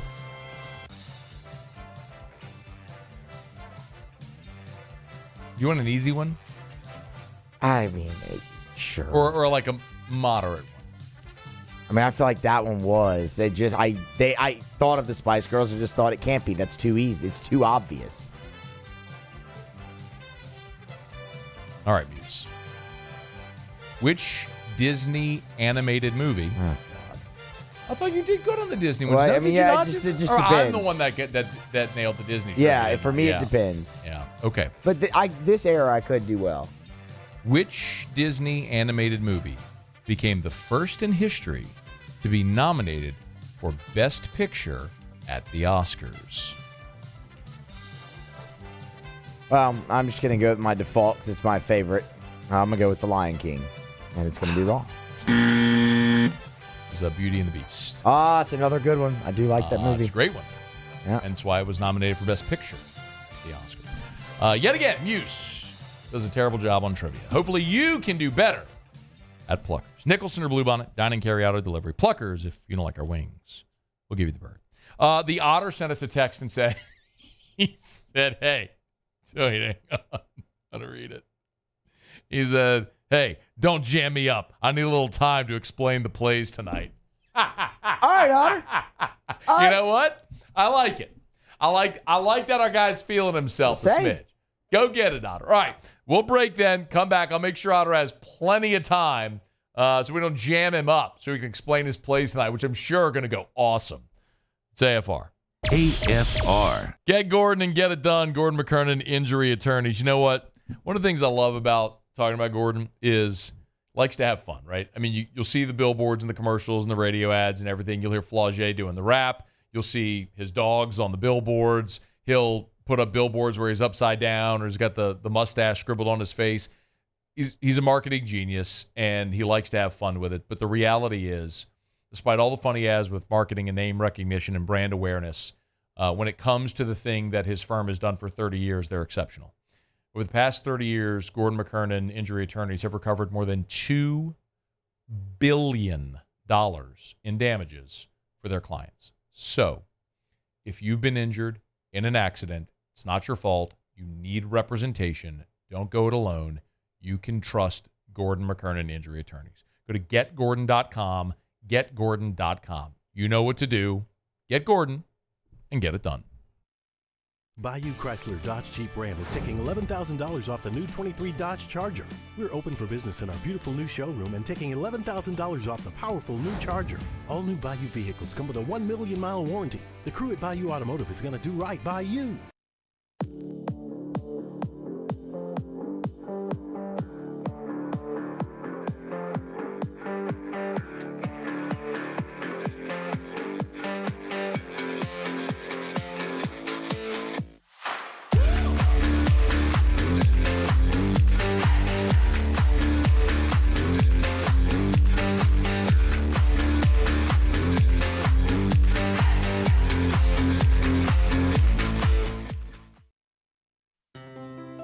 When it comes to ending cancer, we push forward, always working together for you.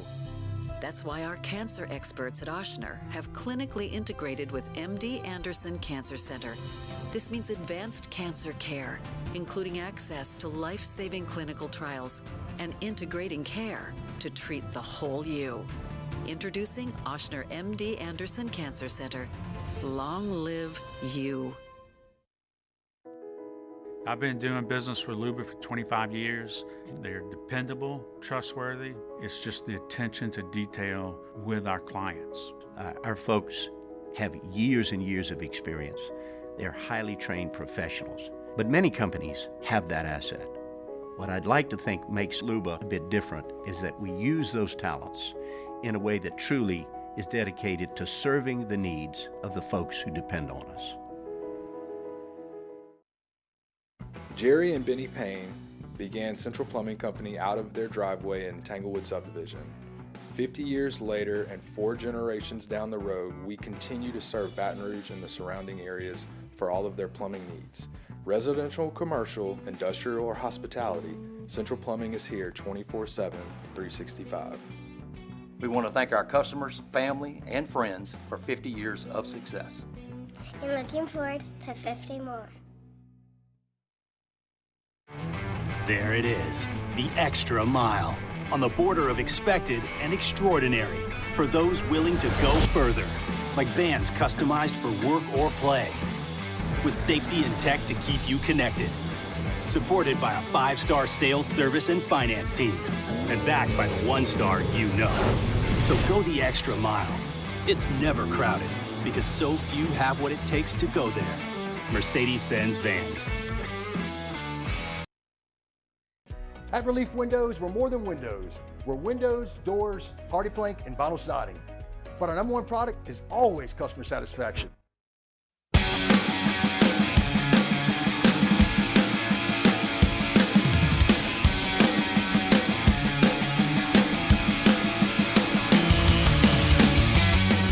After further review with Matt Moscona, presented by Pluckers Wing Bar, open till midnight or later every night of the week, where every Monday is all-you-can-eat wings. Pluckers Wing Bar. If you don't like our wings, we'll give you the bird. Down the stretch, we come final segment here on a Hump Day edition of AFR presented by Pluckers. One thing left to do, find out what we're betting on tonight. Time for Otter Locks. Otter Locks, presented by Lofton Staffing Services. At Lofton, we put people to work. Call us today at 924-0200 or go to lofton.jobs. So we turn to the one and only, the incomparable and often incomprehensible, the Ottfather himself, Jimmy Ott. Otter, how are you?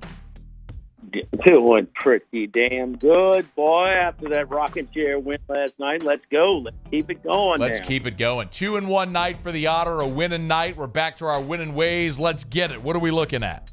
All right. First of all, Pacers, and what line are you looking at there? Sorry, a little slow loading here. All right, NBA, here we are. I'm looking at 4.5. Knicks, 4.5. Okay, we're going to take the Pacers plus 4.5. Okay? Not only we're going to take them in the game plus the 4.5, but we're also going to take them to win the series by 6 and to win the series by 7. The reason being is it pays off if it falls 6 or 7 better than, plus, the $3, $2.75 to win the series completely. I'm just not banking on DiVincenzo making 5 of 9 threes. I'm not banking on Josh Hart making 9 of 13 from the field. Halliburton only scoring 6. Not banking on the league to have any more apologies about missed calls at critical points of the game as well. I like the Pacers the way they matched up a lot. I love them tonight. It's one of my favorite plays. We got to be able to plus the points and win the series in 6 and 7. You can split it. Okay, so split. I'm just looking. Let's see. It would be total games, I guess, is how we do it. Okay, so I'm looking here at DraftKings. Right. Oh no, I'm sorry. That's not what I'm looking for here. I'm sorry. Pacers to win by 6 and Pacers to win by 7. It's like win by 7 is like 10-1. Dog it. I'm looking for it here on the app. Anyway, okay, I got it written down. I'll find it later. Pacers 6, Pacers 7. Okay. Okay. The other thing, those that possession arrow in the NBA? Yeah. No, it doesn't exist. No, so, they do a jump ball. That's right. That's right. So what you do is they. You caught me right, and I was just agreeing with you. Yeah, the Pacers have. It's almost like a deferring the toss, the kickoff at the beginning, because there's very few jump balls in the game. So they are deferring the tap at the beginning of the game. They have lost the tap in 15 straight games. Okay? So who's going to score first in the game? First bucket, first field goal made in the game. Well, Mr. Brunson's only scored 40 every time. Okay? He's going to get it. They can set up. Matt, he's like plus 450, plus 475 to make the first bucket. Okay. Is that on props? Is it player props?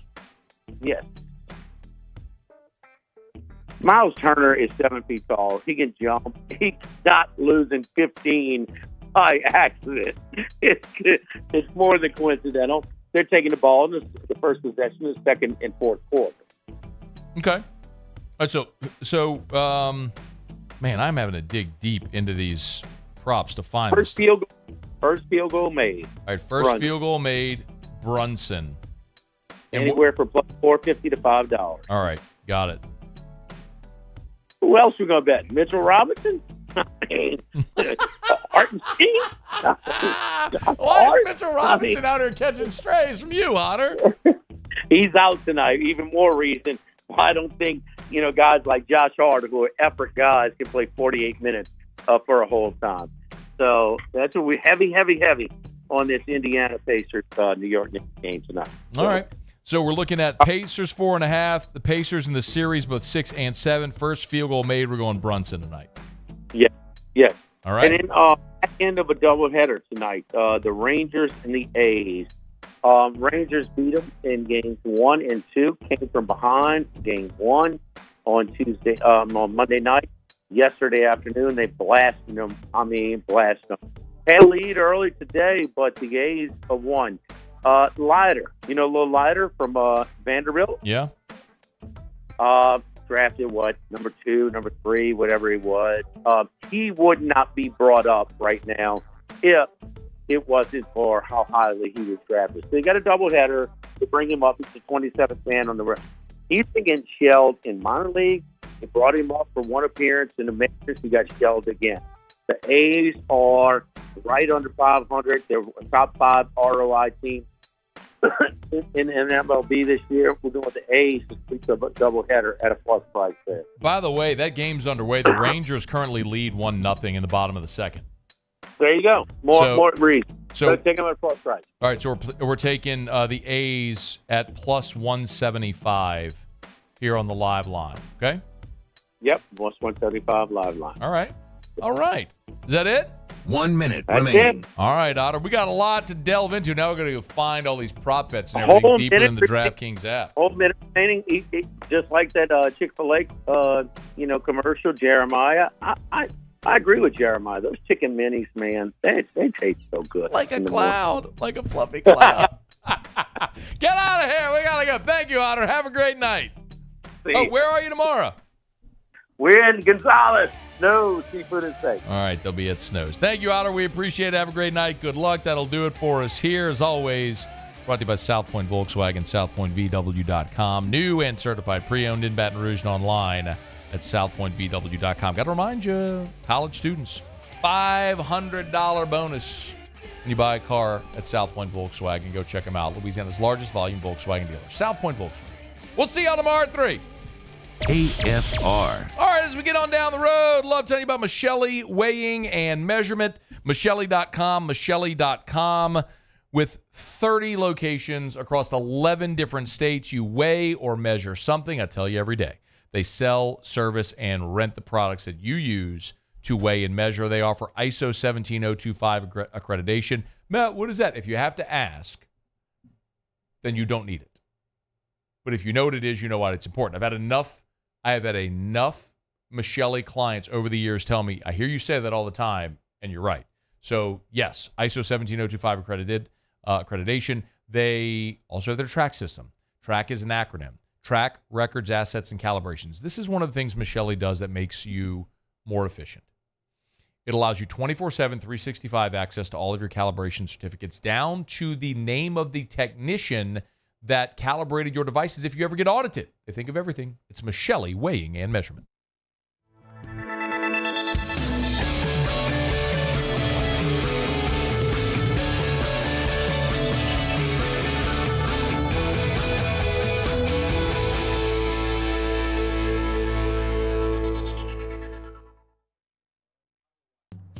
When things heat up, you don't just want a cold one. You want the coldest one. The cold lagered, cold filtered, cold packaged one. Mountain Cold Refreshment. Coors Light. Choose chill.